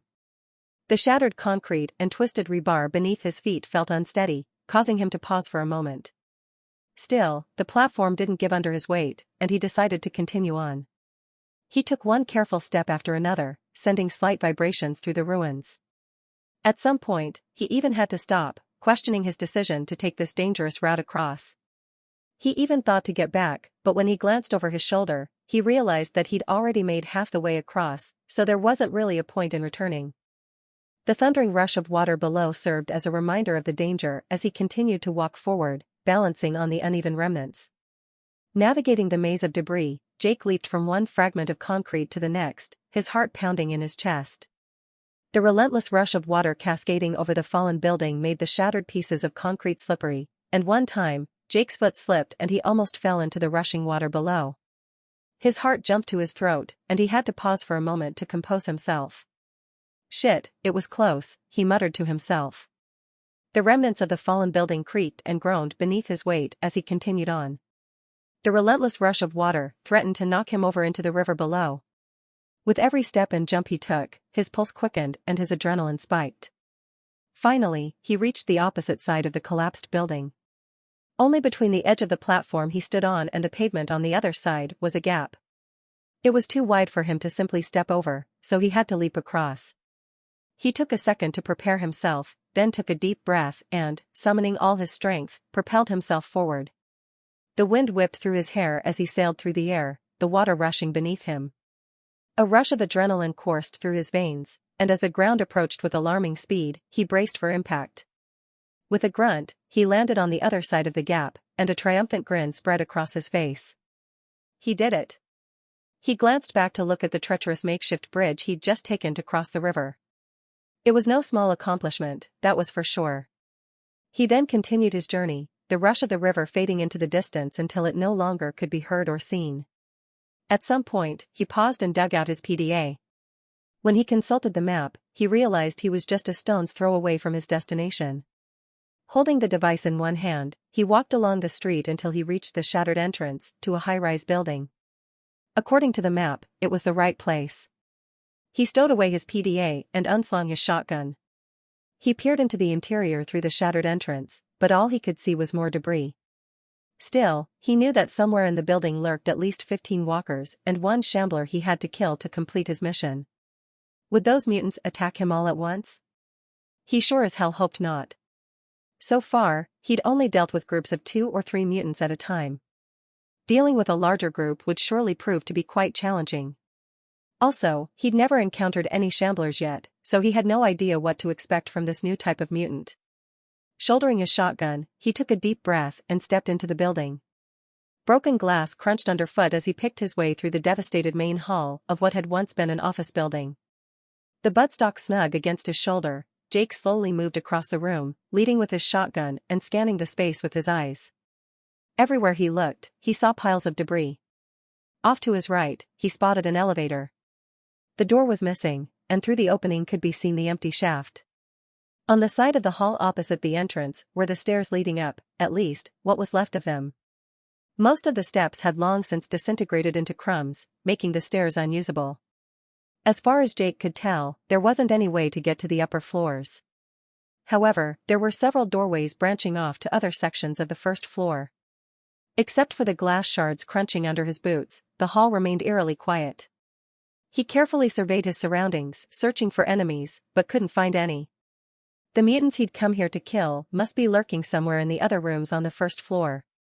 Jake headed for one of the doorways, and when he was halfway across the hall, he thought he caught a faint unfamiliar sound. He immediately froze, gripping his weapon tighter and looking around. The sound came again, somewhere from his right. He glanced that way and saw there was a large hole in the ceiling. Pieces of concrete and rebar lay under the ragged hole. Wet, smacking sounds kept coming from behind the pile of debris. Heart thumping in chest, he began to circle the mound of rubble, pointing his shotgun at what might be hiding behind it. He moved in a slow and careful way so as not to warn whatever was making those wet, unsettling sounds about his approach. Finally, the creature came into view. It was another ex-human walker. Facing away from him, the mutant was sitting on the ground, holding something in its clawed hands and munching on it. As Jake took another step to the walker, he gagged when he realized what it was eating. Before the walker in a pool of blood lay the body of another survivor, and the mutant was gnawing on a lower arm torn from the body. Jake fought back the urge to retch as he leveled his weapon on the vile creature. His index finger curled around the trigger and squeezed it. The blast of the shotgun struck the mutant in the back, hurling the creature forward. Since Jake stood only a few yards from the mutant, all the pellets hit their target, killing the walker instantly. Racking another shell into the chamber, Jake spun around, scanning the hall for more enemies. The ceiling had caved in several places, creating mounds of rubble underneath the holes. More mutants could be hidden from view, behind the debris. Jake's gaze darted between the piles of rubble, not sure where the next mutant could pop up from next. As it turned out, the danger came from an altogether different direction.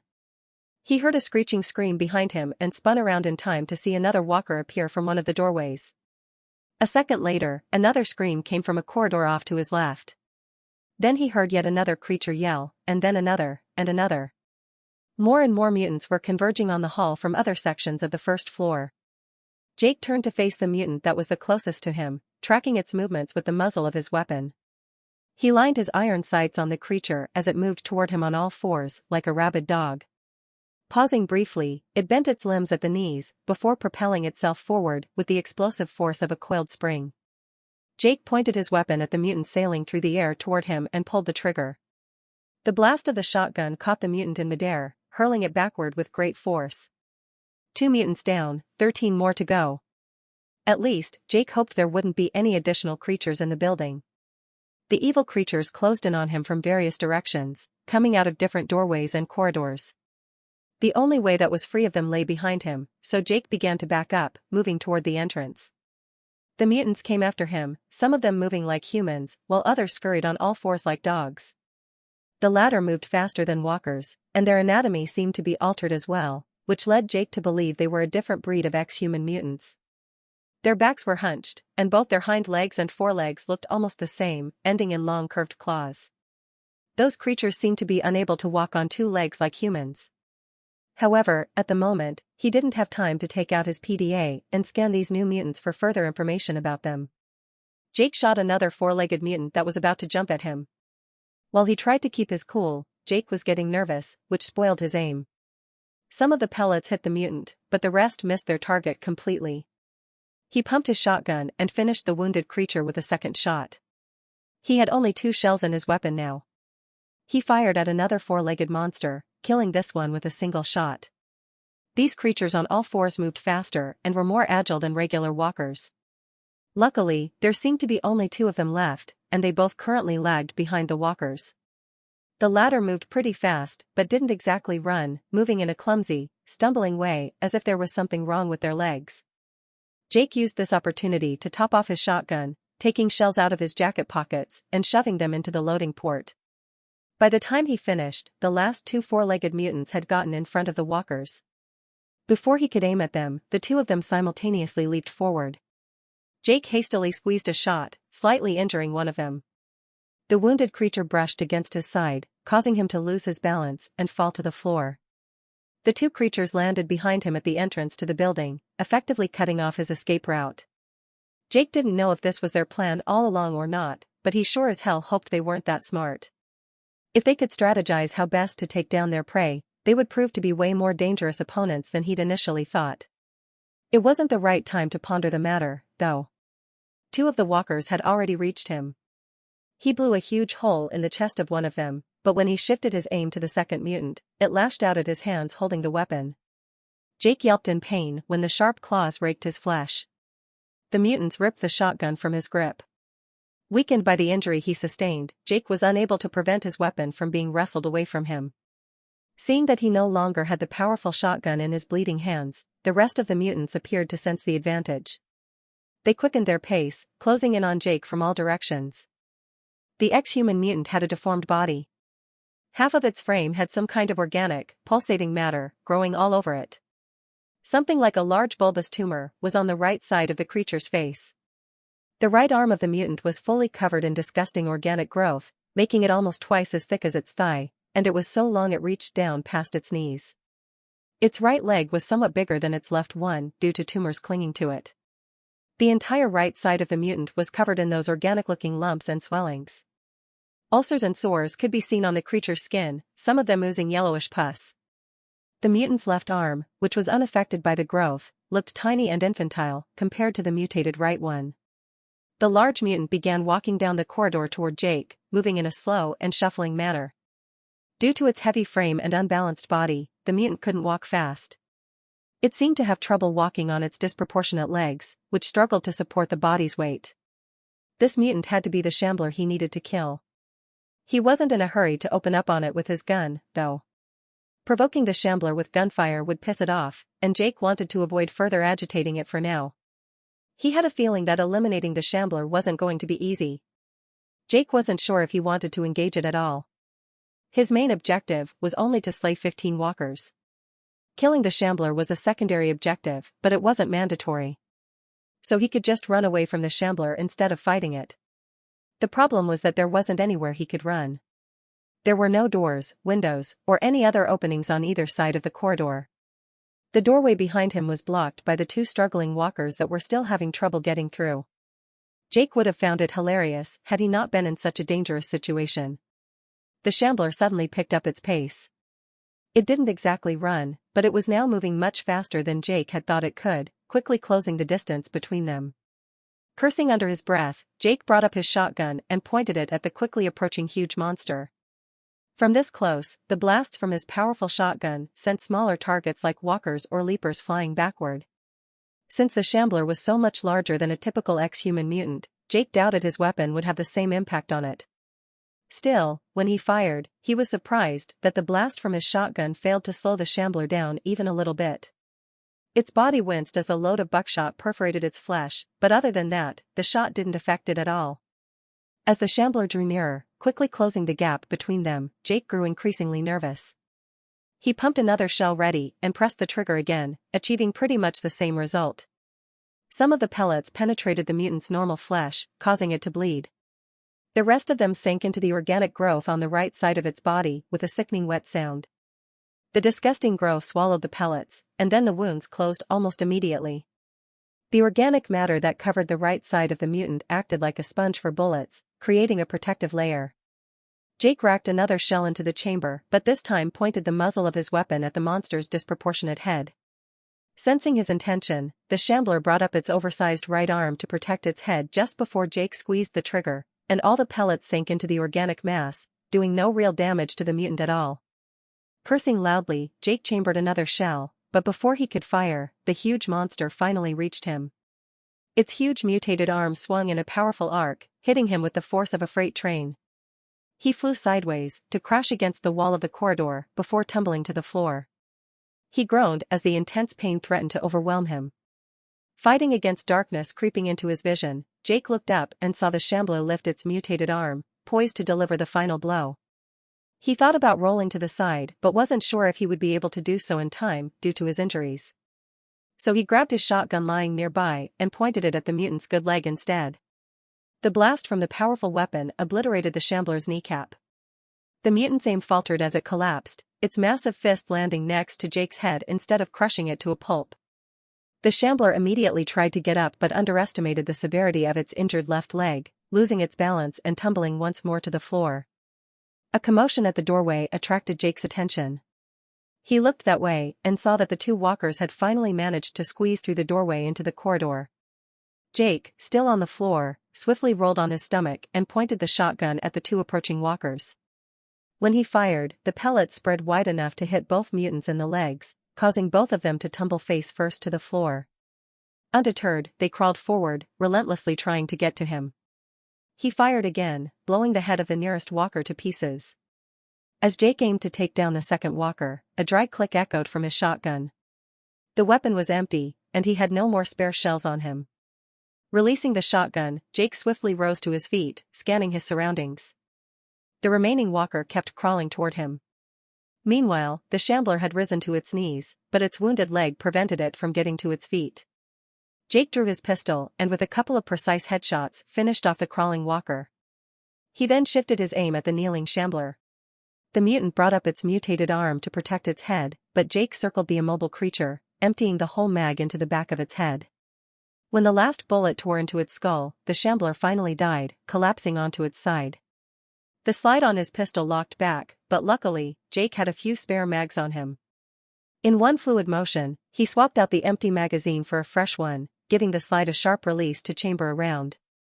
He glanced at the shambler to make sure it stayed dead and then aimed his handgun at the doorway at the end of the corridor. However, no more mutants showed up. It was all quiet now. Is it finally over? As if to answer his mental question, his PDA emitted a cheerful tone.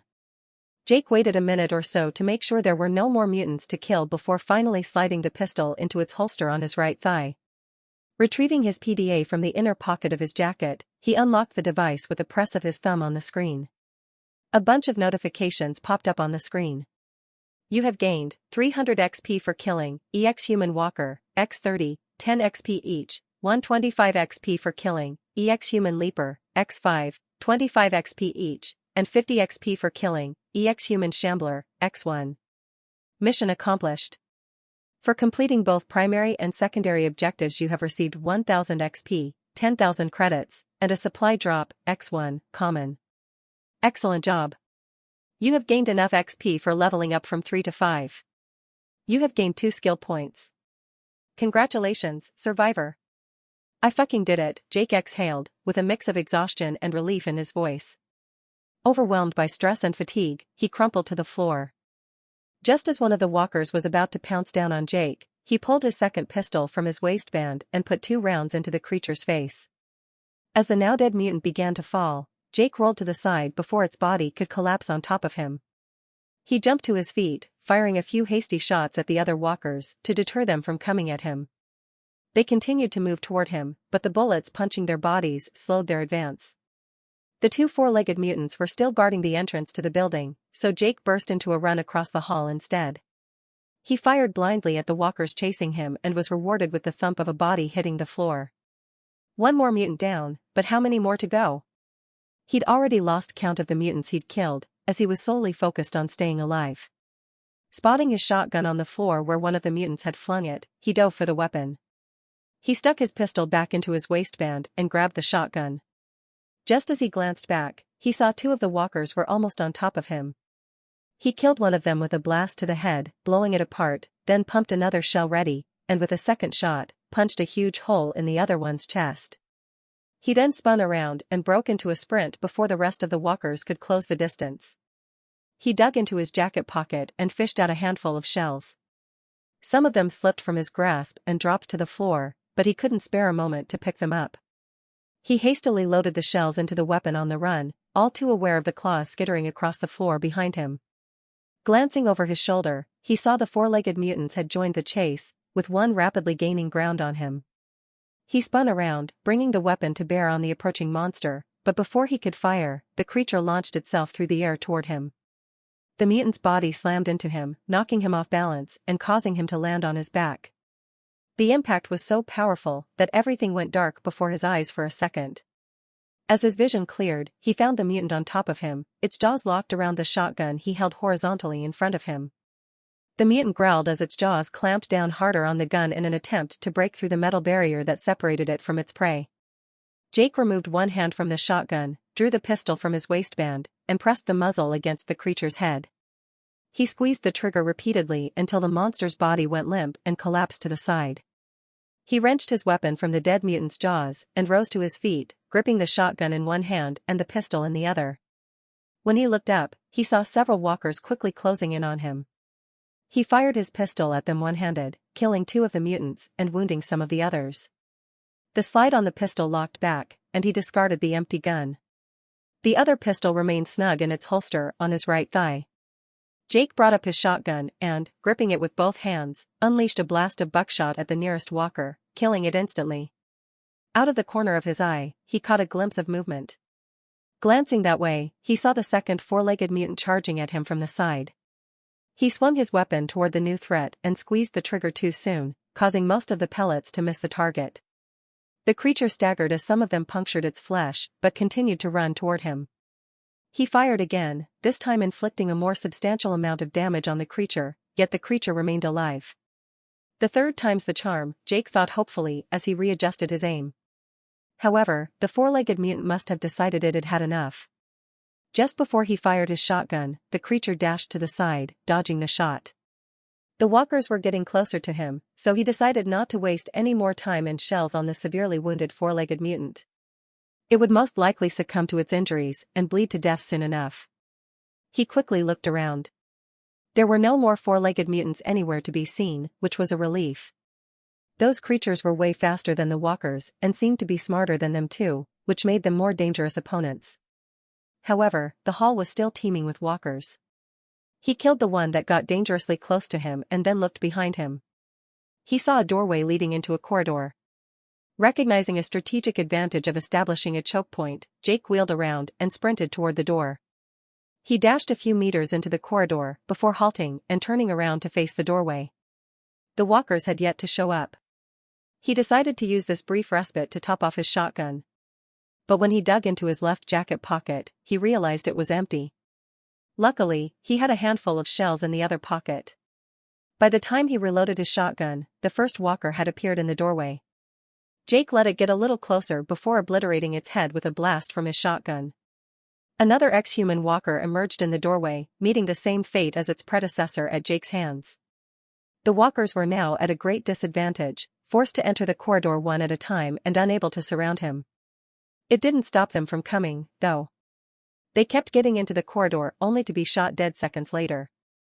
They were definitely dumber than the four-legged mutants. Bodies of dead walkers were piling up in the corridor. Jake had already reloaded multiple times, and when he dug into his pocket once more, he realized he had only a few shells left on him. Damn it, he muttered under his breath as he loaded the last few remaining shells into his weapon. He hoped there weren't too many of the walkers left. Sure, he had a pistol as a backup, but he preferred the shotgun for its proven effectiveness against the mutants. After reloading his weapon, he looked up to observe two walkers attempting to enter the corridor simultaneously, causing them to become wedged in the doorway. If one of them allowed the other to enter first, the obstruction would immediately be cleared. Such a thought didn't seem to occur to either of them, though. Strategic thinking and problem-solving definitely weren't among their strongest suits. Jake watched them with a hint of amusement until a suspicious sound behind him made his skin crawl. He spun around and saw another mutant appear at the opposite end of the corridor. A chill ran up his spine when he took stock of the new enemy. Well, shit, he said. While he rested, sitting on the floor and leaning against the wall, Jake checked his current stats on his PDA. His perception was 12, which allowed his combat skills such as pistols and shotguns to increase up to 120. They were currently at 34 and 22 respectively, so there was no immediate need to increase his perception attribute yet. After giving the matter some thought, Jake put both his skill points into Constitution. The huge mutant, which Jake assumed was a shambler, had hit him pretty hard, sending him flying across the width of the corridor to crash into the wall. While his body was hurting from the blow and collision with the wall, it didn't feel like he'd broken anything. As far as he could tell, he was scraped and bruised in numerous places, but that was the extent of the damage he'd taken.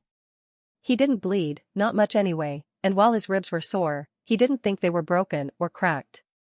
Not so long ago, he'd allocated one skill point to Constitution, so that probably was the reason his body was more resilient and damage-resistant than it had been before. Which was why Jake decided to put both his skill points into that attribute, to further enhance his body's resistance to damage. He noticed that another tab had been unlocked on his PDA. When he opened it, he saw a message displayed across the screen: Supply drop is available, X1, common. Tip, tap and hold anywhere on the map to request a supply drop. It was a reward for completing the secondary objective of his mission, which had been to kill the shambler. He couldn't help but wonder what a supply drop might contain. Jake switched to the map and studied it for a moment. Those areas of the city where he'd already been were cleared out of the gray fog. As for the rest of the map, it was still shrouded in mist. He tapped and held on the spot next to the entrance to the building he was currently in. A couple of seconds later, a message popped up: Would you like to request a supply drop here, Y/N, approximate time of arrival, 12 minutes. Jake pressed no. Before requesting the supply drop, he wanted to search this building for loot. He stood up and scanned the dead body of the nearest mutant with his PDA. Dead human mutant, empty. Even though no info on the mutant was presented to him, by that point, it was pretty obvious that this mutant was called a shambler. He didn't know its level yet, though. He then pointed his camera at one of the dead walkers. Dead human walker, empty. The floor of the corridor was littered with dead walkers he'd killed a few minutes before. He was meticulously scanning every single one of them, dragging the scanned bodies aside to reveal the ones lying at the bottom of the pile. He was taken aback by how quickly he had gotten accustomed to the sight of gore and dead bodies. Some of the mutants had shotgun shells and pistol mags on them. Jake collected all the ammo, stowing it away in his pockets. He loaded some shells into his shotgun and slung the weapon over his shoulder. After searching through all the bodies, he finally left the corridor and returned to the hall where a few more dead mutants lay scattered. He scanned the nearest one. Dead human walker, Stimpack, X1. After taking the auto-injector from the pocket of the dead body, he considered using it on himself. However, since he wasn't seriously injured, he decided to save this miracle-like healing medication for later. He then proceeded to search and loot the rest of the dead mutants. He was surprised to find that the four-legged mutant he'd wounded several times was still alive. It lay on the floor, bleeding from numerous bullet holes. The creature watched Jake with its evil eyes, growling faintly, but it was so weak it couldn't get up from the floor. He scanned it. Human Leaper, level 3. He then drew his pistol and finished the mutant off with a headshot. He scanned the dead mutant's body again, but the Leaper didn't have any loot on it. He remembered to check the dead survivor one of the mutants had been eating before all hell broke loose. He located the mutilated body of the fellow survivor and looked at it for a moment, wondering who that guy was. He'd clearly been killed not long before Jake arrived. Maybe if he'd come to this building somewhat earlier, he could have saved the guy and they might have teamed up. Other than the little regret of having been tardy, Jake didn't feel much of anything else. This survivor was just another victim of the collapse. The world had come to an end, and all those mutants he'd been killing for a while now had once been ordinary human beings. Most of the people living on Earth had either died or been turned into mutants when the system came, but Jake tried not to think about it so as not to succumb to depression. Jake scanned the body with his PDA. Dead survivor, level 5, Stimpack, X3, bottled water, X1, canned food, X2, pistol magazine, X3, Bernetti pistol, X1. The dead survivor had some useful items on him, but looting him felt wrong. In the end, Jake managed to quell his conscience by reasoning that the dead survivor no longer needed all those items. It would surely not be the last time when Jake stumbled across the dead body of a fellow survivor. It would be stupid not to grab any resources that could enhance his chances of survival in this dangerous world. He crouched down and took off his backpack. For the next minute, he was taking all the useful items from the dead survivor's pockets and backpack and stashing them into his own rucksack. In one of the dead guy's coat inner pockets, Jake found a PDA. The device was locked, and when he pressed his thumb to the screen, a text message popped up across it: "You cannot use this device because it belongs to somebody else." Jake's gaze fell on the survivor's severed arm that a walker had been munching on when he stepped into the building. Overcoming his disgust, he picked up the severed arm and pressed its thumb to the PDA's screen. This time, another message popped up. The device cannot be unlocked because its owner is dead. So the dead survivor's PDA appeared to be totally useless. Jake dropped the severed arm and the device to the floor and got to his feet, putting on his rucksack. He then looked around one more time. He looted all the dead bodies, but there were a few doorways that led to other rooms. Jake was sure there were no more enemies around, but just in case, he unslung his shotgun and went on to explore the other parts of the building. For the next several minutes, he explored the remaining rooms on the first floor. All the stairs leading to the upper floors lay in ruins, making it impossible to get upstairs. Jake didn't encounter any more mutants in the building, but he found some more ammo for his weapons. After that, he made his way back to the hall. He retrieved his PDA and requested a supply drop next to the entrance to the building. He then took up a position at one of the shattered windows that faced the street and waited for his supply drop to arrive. The hail of bullets zipped past Jake. A spear of pain pierced his right shoulder as one of the bullets hit him. As he staggered backward, his foot became ensnared in a tangle of grass, causing him to lose his balance. He squeezed the trigger as he fell to the ground. His aim was spoiled, but some of the pellets still caught the stranger, causing him to yelp in pain. After Jake collapsed to the ground, he pumped another shell into the chamber and pulled the trigger one more time, but the stranger had already darted around the large crate. The pellets penetrated the wooden crate, but those of them that hit the exposed side of the steel box ricocheted every which way. The stranger crouched down behind the supply drop to get out of Jake's line of fire. He kept his shotgun pointed at the crate, but his opponent was smarter than to pop up from cover. The wooden crate couldn't offer much protection, but the high-grade steel box inside of it could withstand the force of bullet impacts, creating an effective protective barrier against ballistic threats. Having taken cover behind the bulletproof steel box, the stranger remained hidden behind it, and unless something forced him to, he wasn't going to leave the secure shelter the steel box provided. Jake cursed under his breath. This was not how he'd hoped it would go. He wasn't keen on fighting a fellow survivor for no significant reason. However, he held on to the hope that there might still be a chance to resolve the conflict peacefully. "How badly are you injured?" Jake yelled to the stranger. There was a brief pause before his opponent shouted back. "What do you care? I have some stimpaks on me." "Yeah? So? We don't have to fight. I can give you some of my stimpaks so you can heal yourself." Jake heard the stranger laugh. "Do you think I'm stupid?" the stranger shouted from behind the supply box. "You only want to lure me out into the open so you can shoot me dead." "No. I wasn't planning on killing you to begin with. In fact, I was actually willing to share the supplies from the box with you." "Oh really? And I'm just supposed to believe you? It wasn't me who started shooting first, was it?" The stranger was silent for a moment.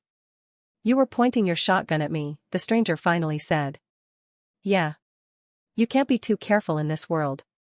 But I wasn't going to start shooting at you unless I had to.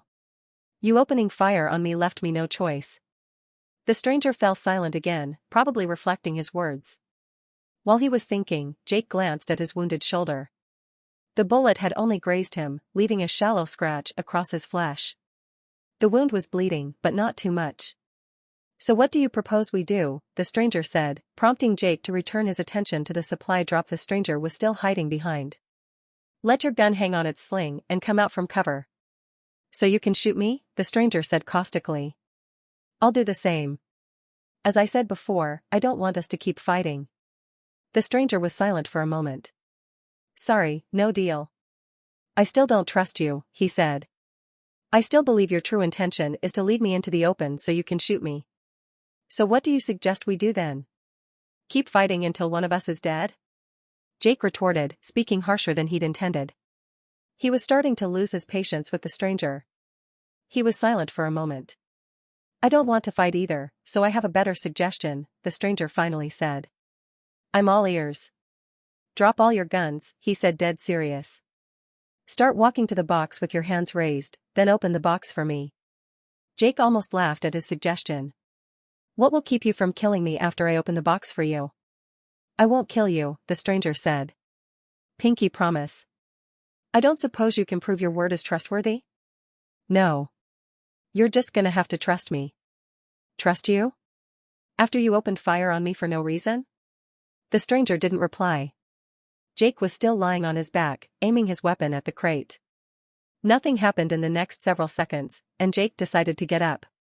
He first sat up, then slowly got to his feet, keeping the shotgun trained on the supply box all the time.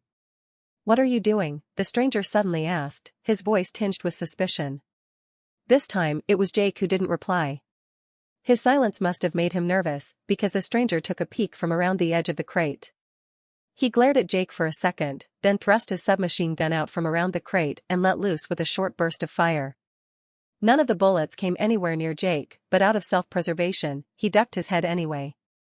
The stranger dove back in cover before Jake could return fire. Jake was pissed off now. He was trying to find a peaceful solution to this situation, but the stranger was only escalating things. "Are you dead yet?" the stranger shouted from behind the crate. Jake didn't reply. He was done talking. Shouldering his shotgun, he began to circle the supply drop without getting any closer to it. At some point, he saw an arm pop up above the upper edge of the crate, lobbing some object. A metal canister flew through the air in the general direction of where he'd been standing moments before. Jake had played enough first-person shooters when he was younger to recognize the object. The stun grenade clanked loudly on the asphalt, rolling across the street. The weeds and grass bursting through the cracks in the road stopped the canister long before it could have reached his previous position. Jake looked away and closed his eyes a second before it exploded with a piercing bang and a blinding flash. Jake opened his eyes. An afterimage hovered in his vision, but he still could see well enough to spot the stranger pop up from behind the supply drop. He pointed his submachine gun at where he assumed his opponent was. Only he was no longer there. By the time he spotted Jake off to his left and turned to face him, it was already too late. The blast from the shotgun sent the stranger hurling backward as the load of buckshot hit him in the chest. The stranger collapsed to the ground and went still. By the time Jake made it to where his foe lay, the afterimage had disappeared from his vision and the ringing in his ears had faded out into nothing. The stranger was still alive, but barely. "Heal me," he said, looking up at him. "Oh, now you want to be healed, huh?" The stranger coughed. "You son of a. It's not fair to. He suddenly was overcome by a fit of coughing, gobbles of blood flying from his mouth. Then his eyes rolled back, and his body went stiff. The stranger died, and Jake never learned what he'd been trying to say. Jake stared at the dead stranger for a moment. This encounter had taught him something. Even though the world had collapsed, it didn't automatically make other survivors his allies. With the ex-human mutants, you at least knew where they stood. The survivors, on the other hand, were unpredictable, which potentially made them more dangerous than mutants. After looting the dead body and picking up the stranger's submachine gun, he walked up to the supply drop. He looked at the security touchscreen panel attached to the exposed side of the steel box. When the stranger tried to open the box, nothing had happened, because only the one who had requested the supply drop was allowed to open it. When Jake pressed his thumb to the touchscreen, a piece of text in white letters popped up. "Enter the confirmation code that has just been sent to your PDA." His device beeped with an incoming notification, and Jake took it out. Sure enough, the incoming message contained the confirmation code, BQ1-39G62R. Jake returned his attention to the security panel and typed in the code. As soon as he did so, the panel emitted a cheerful electronic sound, and the door of the steel box cracked open with a quiet hiss. It didn't have any handles, so Jake just wrapped his fingers around the edge of the door and swung it fully open. About 10 minutes later, Jake heard his PDA emit a beeping sound. He took out the device and saw a text message hovering in the middle of the screen. "The plane with your supply drop is nearing the drop location." Just after he read the message, he heard a distant rumble coming from the sky. He glanced out the window, but from his current position, he couldn't see the plane. An aircraft icon was displayed on his PDA's map, though, and it was gradually approaching the building he was in. With every passing second, the rumble of the plane's engines was getting louder. At some point, the sound grew so loud it sent slight vibrations down the walls, and when Jake glanced out the window and looked up again, he indeed saw a military-looking plane drifting across the sky, flying over the high-rise building he was in. The plane looked unlike any other aircraft he had ever seen before. It had a futuristic-looking design, and Jake wondered if the plane was actually manned by a human pilot. For all he knew, it was operated by an AI system. His PDA beeped with another notification, and he glanced at the screen to read it. "Supply drop incoming." On the map, next to the image of the plane appeared another small icon that resembled a box with a simplistic parachute design. The rumble of the plane faded as the aircraft moved farther away from his position. A few seconds later, the sound of its engines could no longer be heard, and the plane icon vanished from the map. Jake craned his neck out of the window and looked up. He saw a box descending with a parachute from the sky. He considered leaving the building but opted to remain inside until the supply drop touched down. By the look of it, the box should land not far from the entrance to the building. By his estimation, he wouldn't have to wait for long. A little later, the shadow of the supply drop became visible on the ground. The box was going to land right in the middle of the road in front of the building. Jake was about to get to his feet and head for the exit when he caught a glimpse of movement outside. He peered out the window but didn't see anything suspicious at first. He scanned the road outside the building and then a movement on the other side of the street attracted his attention. he saw a male person hiding in an alleyway formed by two buildings. The stranger stretched his neck out into the open to look up at the box slowly drifting down to the ground. It looked like another survivor had set his sights on Jake's supply drop. He wasn't sure how long the stranger had been hiding in the alley across the street. Probably not too long, otherwise Jake would have noticed him earlier. The stranger himself wasn't aware of Jake's presence. Jake made sure to keep his body concealed inside the building so it couldn't be seen from the street. When he needed to take a peek outside, he carefully looked around the edge of the window frame to survey the area before retreating back into hiding. Jake wondered how the stranger had learned about the supply drop. Had he simply been in the nearby vicinity and heard the sound of the plane flying overhead? Or were other survivors informed when somebody requested a supply drop, showing them the location of the drop zone on the map? Jake glanced at the dead body of the survivor he'd looted a few minutes before. If he could hack into the dead man's PDA, he would learn the answer to this question. Unfortunately, if there was a way to hack into another person's PDA, Jake didn't yet know how to do it. He returned his attention to the street outside. The wooden box was drifting down and a few seconds later, finally landed in the middle of the road, the deflated parachute dropping next to it. The stranger took a step out of the alley, looking this way, that. He scanned the street in both directions and studied the buildings lining the other side. Yet he failed to spot Jake. Thinking he was alone, he went out of the alley and strode across the road to the wooden box. Watching him, Jake came to the conclusion that the other survivors weren't actually notified about supply drops requested by other people. If it had been the case, the stranger would have acted way more carefully, anticipating the presence of the person who'd requested the supply drop nearby. So he must just have happened to be in the nearby vicinity when he heard the sound of the incoming plane and stayed long enough to witness the supply drop. Jake watched the stranger approach the wooden box.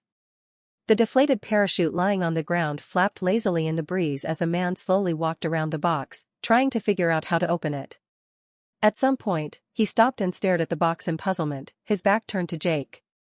The stranger was a sitting duck out there in the open, and Jake could kill him easily. However, while Jake wasn't going to let the stranger take all his supplies, he wasn't willing to kill a fellow survivor in cold blood for no other reason than to protect his supply drop. In fact, Jake didn't mind sharing with the stranger. While the box wasn't too big, it appeared large enough to have plenty of supplies for both of them. The stranger took hold of one of the boards and pulled, seemingly exerting all his strength. A second later, the board came off and fell to the ground, revealing a part of a steel box nestled inside the wooden one. When the stranger began to remove the next board, Jake got to his feet and headed for the exit. He unslung his shotgun and shouldered it. While he wasn't going to shoot at the stranger unless he absolutely had to, just in case, he wanted to have his weapon ready. By the time he exited the building and stepped onto the sidewalk, the stranger had removed all the boards from one side of the wooden box. Jake could see that the exposed side of the steel box had a security touchscreen panel attached to it. The stranger stared at it for a second, then pressed his thumb to it. Some red-colored words appeared on the screen, but Jake was still too far away from the supply drop to be able to read them. His PDA emitted a quiet notification sound, and Jake froze, staring at the stranger's back. However, the survivor didn't hear the sound, and Jake quickly took one hand off the shotgun and retrieved the device to read the notification. Somebody is trying to access your supply drop. He slid the device back into his inner jacket pocket and once again pointed his shotgun at the stranger standing in the middle of the road. "Hey, it's mine," he shouted to be heard over the constant howl of the wind. The stranger instantly spun around and saw him. He immediately reached for what looked like a submachine gun dangling from its sling around his neck. Pointing the weapon in Jake's direction, the stranger immediately opened fire. The inside of the steel box was stacked with a variety of supplies. Canned food, bottled water, ammunition, healing auto-injectors. Besides all that, there were a couple of other things that attracted Jake's attention, a rolled sleeping bag and a tactical belt with several pouches for carrying spare ammo and other stuff. Inside the supply drop were also a new weapon and a few grenades. He glanced up and down the street to make sure there were no enemies nearby that could jump him while he was distracted. He then scanned the new weapon with his PDA to see its stats. It was a semi-automatic shotgun of common rarity, holding 15 shells in the magazine. Its damage was somewhat lower than that of his pump-action shotgun. It had a wider spread too, which was a bad thing. He had killed the stranger with a single shotgun blast from some distance. Had he been armed with this semi-automatic shotgun, he wouldn't have been able to accomplish that, because most of the pellets would have missed him.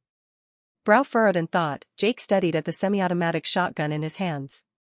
He could fire this weapon as fast as he could squeeze the trigger. It held 15 rounds and was much easier to reload than his pump shotgun. Against mutants, the new weapon should prove to be quite effective, but against human enemies, the good old pump-action shotgun was probably much better.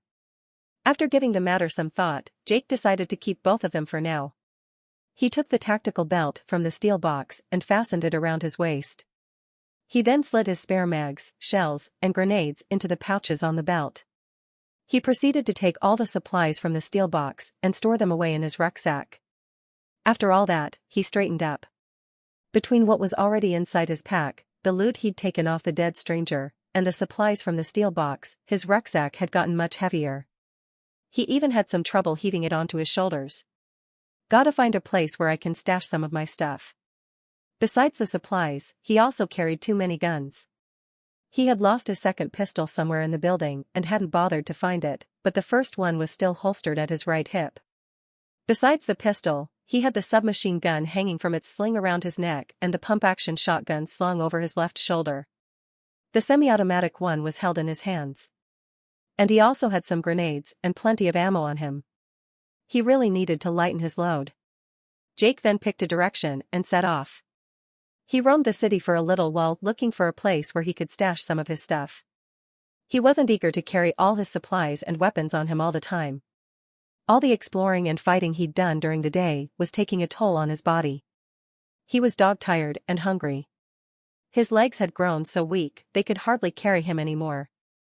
After he put some distance between himself and the street where the now empty supply drop was, he stopped beside a building. Shouldering the semi-automatic shotgun, he stepped to the entrance, listening carefully. Except for small pieces of debris crunching underfoot, all was quiet. He entered the building and surveyed the space, always pointing the shotgun where he looked. No mutants were in sight. On the other side of the room opposite the entrance was a staircase. He climbed the steps to the second floor. He couldn't climb higher, because the rest of the staircase lay in ruins. Jake found himself in a corridor lined with doors on both sides. He opened the nearest one and looked inside. The room was barren except for a layer of dust covering the floor and spider webs clinging to the corners just under the ceiling. A few windows were set in the wall opposite the entrance. Jake walked over to one of them and peered outside. The windows overlooked the street. Aside from the wind rustling the grass that pushed through the cracks in the asphalt, there was no other movement outside. Jake took off his rucksack and placed it on the floor under one window. He then unslung and put down the submachine gun and the pump-action shotgun. Jake planned to rest in that building, but he had to make sure there were no mutants in there that could attack him while he slept. Holding the semi-automatic shotgun in his hands, he left the room and walked down the corridor, opening all the doors and looking into the rooms. Now that he lightened his burden, it was much easier to move. It took him some time to explore all the rooms on the first and second floors. After making sure no mutants lurked anywhere inside the building, he was finally able to relax. He returned to the room on the second floor where he'd left his things. Crouching down next to his rucksack, he took the tin cans from it, examining each one and placing them on the floor. Beans with bacon. Beans with pork. Rice and stew, which looked pretty good in the picture on the outside of the doubly layered tin. Each can had a plastic spoon in a paper covering loosely glued to its outside. Jake detached the spoon from one of the tins and unwrapped the covering. He heated the can, waited the required 3 minutes, and then opened it. Steam rose from it. Ugh. Looks like shit, he muttered to himself. Probably tastes like it, too. He used the spoon to sample the food. It wasn't as bad as he'd thought. He poked at his stew, bringing large portions to his mouth. When he was done, he immediately opened another can, the steam from the self-heat misting the air, the aroma filling the room. Jake ate his fill, devouring 3 medium-sized cans, before he felt satisfied. He then opened one of the water bottles and drank its contents, emptying the entire bottle in one go. After he satiated his hunger and quenched his thirst, he looked at the remaining food. He had enough self-heating meals to last him a few days. It looked like he wasn't going to die from hunger in this world. Well, at least if finding fresh canned food would be as easy as it had been so far. He then laid his sleeping bag on the ground and unrolled it. As he smoothed out the wrinkles, he unzipped the bag and turned the flap to the side, revealing the inviting interior. However, before climbing into the sleeping bag, he wanted to close the door to the room. He stood up and crossed the dusty floor. After shutting the door, he spotted an iron sliding bolt attached to it. He slid the bolt into place. Sure, if some mutants by chance got into the building and decided to crash through the door, the bolt wouldn't hold them for long, but if he kept quiet, an uninvited visitor wouldn't have a reason to try to force the door open. Jake returned to the sleeping bag and planted his butt beside it. He placed his semi-automatic shotgun on the floor within easy reach and climbed inside the sleeping bag, feeling its warmth and comfort embrace him. For a moment, he stared at the dirty ceiling above him, his mind devoid of any thoughts. He was so tired he couldn't even think about anything. As soon as Jake closed his eyes, he immediately fell into a deep sleep, and the dangers of the new world around him melted into sweet oblivion. Jake walked down the middle of a street, holding the semi-automatic shotgun at the ready. Except for the whistling of the wind and his footsteps, all was quiet. Yet he remained alert, constantly scanning his surroundings for any threats. Rusted old car frames lined both sides of the road. Tall grass pushed through the cracks in the asphalt, and long vines blanketed the building fronts. Jake continued to traverse the post-apocalyptic city streets, taking in the sight of abandonment and devastation. It had been a couple of hours since he woke up in the building where he'd spent the night. For the next several minutes, he had been checking the building for threats, but just like the previous day, there were no enemies within the premises. Jake was relieved that no mutants had entered the building while he slept, as he'd feared could happen. After returning to the second-floor room, he pondered for a bit and decided to use this place as his secret hideout. This room was as good for storing his belongings as any. He left behind most of the canned food and bottled water as well as the sleeping bag and the pump-action shotgun. After picking up a few essentials and packing them into his rucksack, he hoisted it onto his shoulders. He took out his PDA and marked the location of the building on the map. The operating system of his PDA allowed him to input a short text limited to 14 characters to use as a label. Taking advantage of this function, he labeled the pin as hideout. He then noticed that there was an asterisk above the diary tab, indicating there was something new in there. He tapped on the tab to open it. There were 2 entries in the diary. Day 1, The Awakening. It's been 6 years since the event known as the collapse turned Earth into a post-apocalyptic wasteland. I was fortunate enough to live through the collapse, but now I have to learn to survive in this dangerous new world. Jake recalled having seen the short piece of text yesterday. However, below, it was a new entry that caught his interest. Jake proceeded to read it.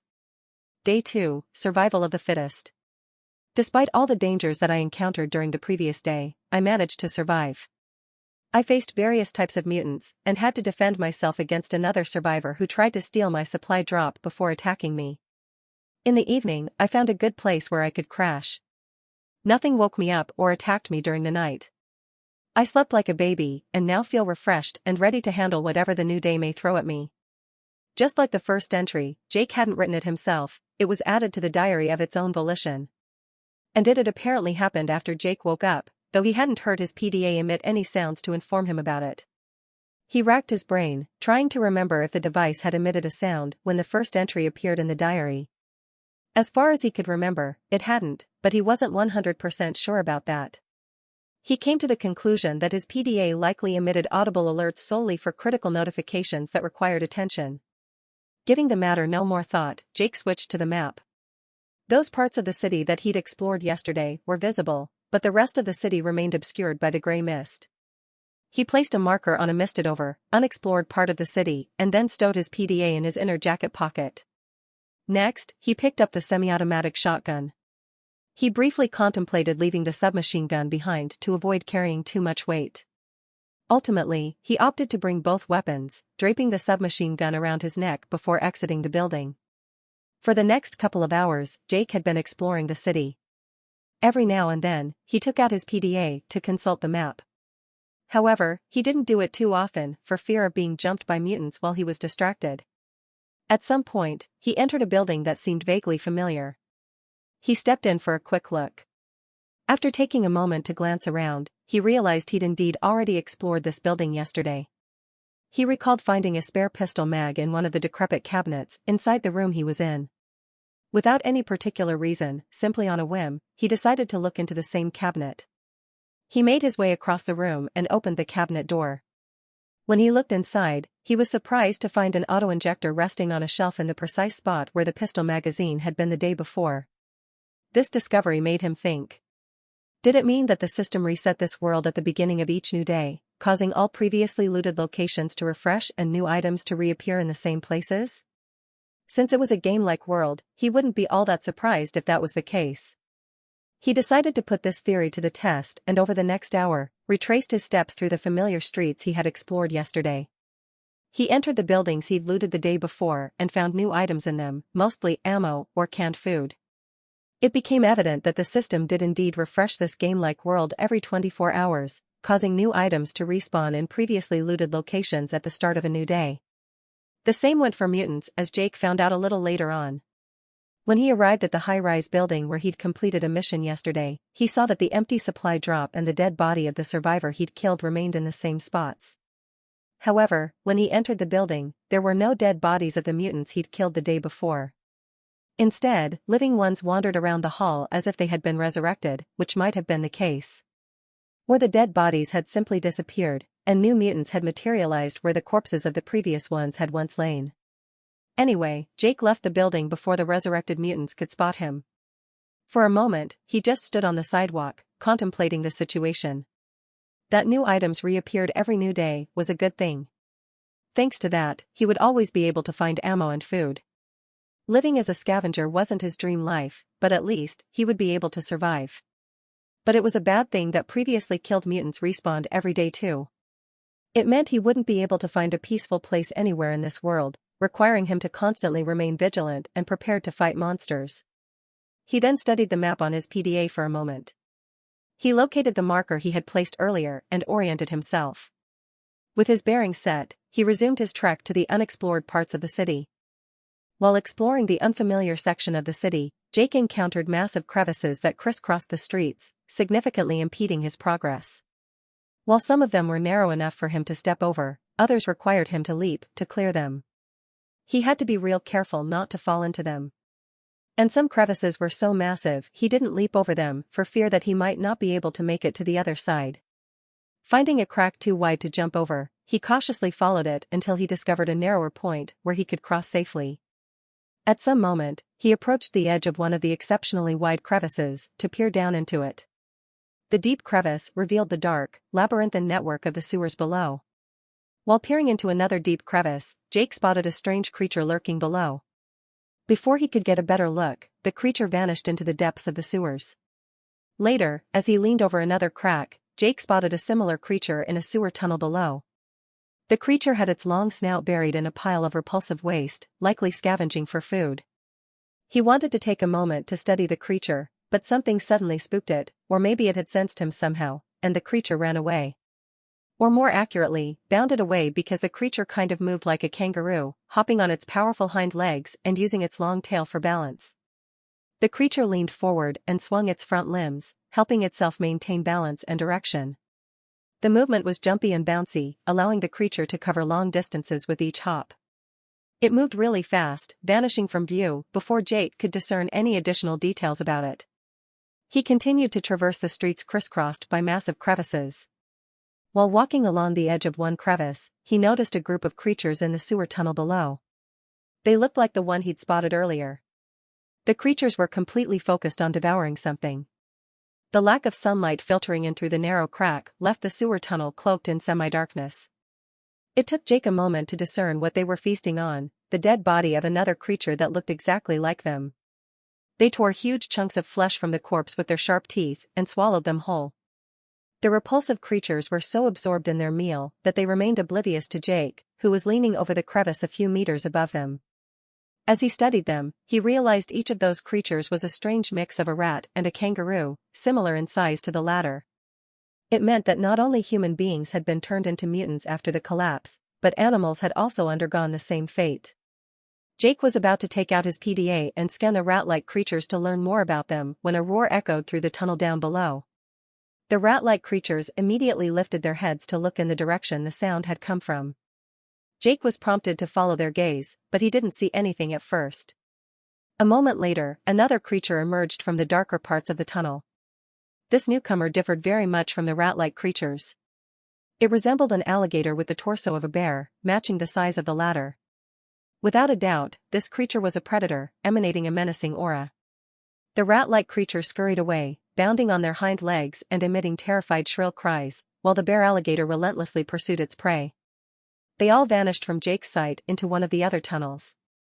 The sewers were a terrifying place, that was for damn sure. Jake had no desire to descend into them for any reason. He wondered what level the bear alligator was. That creature had appeared strong enough to withstand a blast from his shotgun at point-blank range. He wished he could have scanned the creature with his PDA to assess its strength. He continued his trek through the crevice-ridden streets. When he jumped over another large crack, he was barely able to make it to the other side. He landed just on the edge of the crevice and for a moment, balanced there, the soles of his boots extending an inch over the chasm. He swung his arms violently, trying not to fall into the abyss behind him. Luckily, he was able to maintain his balance. After regaining control of his body, he took a wide step forward, his heart pounding and his breath coming in heavy gasps. "Shit," he panted. "Fuck." It was close. After calming down a bit, he glanced over his shoulder to look into the crevice he'd almost fallen into. In the dark sewer tunnel down below stood several mutated rat-like creatures, looking up, their evil red eyes bearing into him. Jake couldn't help but shudder at the thought of falling beneath the fractured surface where those scary creatures resided. The very thought of being surrounded by those huge mutated rat-like creatures sent a shiver down his spine. After the incident, Jake decided not to take any more unnecessary chances and from then on, started navigating around wider cracks instead of leaping over them as he previously had. After some time, he finally left the streets marred by deep crevices behind him. With the need to constantly watch his steps lifted, Jake felt a sense of relief and was able to relax, even if just a little. He pressed on with his journey through the ravaged, post-apocalyptic city. Occasionally, he would explore deserted buildings in search of loot. Some buildings contained canned food and ammunition, conveniently placed there by the system for survivors like him to find. Upon entering the lobby of another skyscraper, Jake surveyed the scene of devastation. Debris littered the area, making it impossible to access the upper levels, the elevators were out of order, and the staircases lay in ruins. The wide expanse of the first floor justified taking a few minutes to search for valuable items, though. Jake sidestepped a mound of rubble and was about to continue walking across the room when something caught his attention, causing him to pause. Out of the corner of his eye, he spotted something in the middle of the lobby, and he turned his head that way to see what it was. His brow furrowed as he muttered to himself, "What the hell is that?" His mind struggled to make sense of the mysterious sight before him. There was something strange in the center of the lobby. Jake wasn't even sure what he was seeing. There seemed to be some sort of distortion hovering in the air a few feet above the floor. The effect bore a resemblance to heat waves rising off the pavement of a sun-baked road. Those waves, or whatever the heck it was, materialized a few feet above the floor, rising a few more feet higher before dissipating. This whole phenomenon spanned a few meters across. Jake just stared at it for a few seconds. This strange thing remained suspended in the air. It didn't go away, didn't increase or decrease in size. It didn't seem to affect its surroundings in any way either. Whatever it was, at first glance, it seemed harmless. Sure enough, Jake wasn't deceived by its seemingly innocent appearance. This strange thing wasn't normal. He had never seen anything like that before, not in his former life or in this unfamiliar world he now found himself in. Taking care not to step too close to the phenomenon, he slowly walked around it, studying it from every angle until he made a full circle and returned to his initial position. The thing seemed to be voluminous and looked the same from every direction. Jake took out his PDA and pointed the camera at the phenomenon. When the lens focused on it, he pressed the scan button. A piece of text immediately appeared on the screen. Magical anomaly. Name, unknown. Description, unknown. Danger level, unknown. Tip, upgrade your PDA to level 2 to be able to successfully scan level 1 to 5 magical anomalies. Returning the PDA to his jacket pocket, he gazed at the phenomenon before him. So this thing was a magical anomaly of some kind. Scanning this thing didn't provide him with any useful information on it. How do I upgrade my PDA anyway? But he still was able to learn a little bit about it. The magical anomaly had a danger level attribute, which meant that this thing was actually dangerous to a certain degree. Jake was glad he'd taken precautions not to get too close to it. He looked around the room and picked up a piece of concrete about the size of his fist. Hefting the chunk in his hand, he took a step back from the anomaly. Then another one. Then yet another. After giving the matter some thought, he decided to move all the way back to the entrance to the building. He judged the distance to the anomaly and concluded he should be able to throw the chunk of concrete far enough for it to reach the magical anomaly.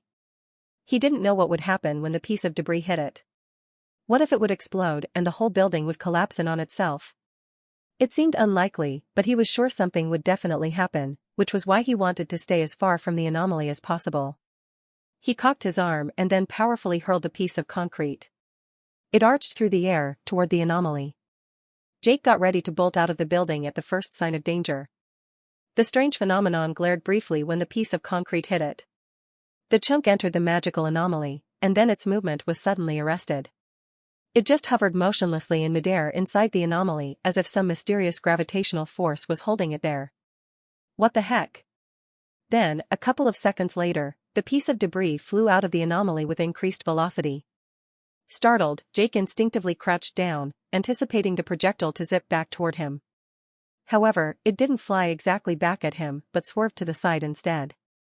The piece of concrete crashed into the wall to his right with such force the chunk shattered into several smaller ones, scattering across the area. Okay, Jake thought. Gotta make sure not to fire my guns into that anomaly.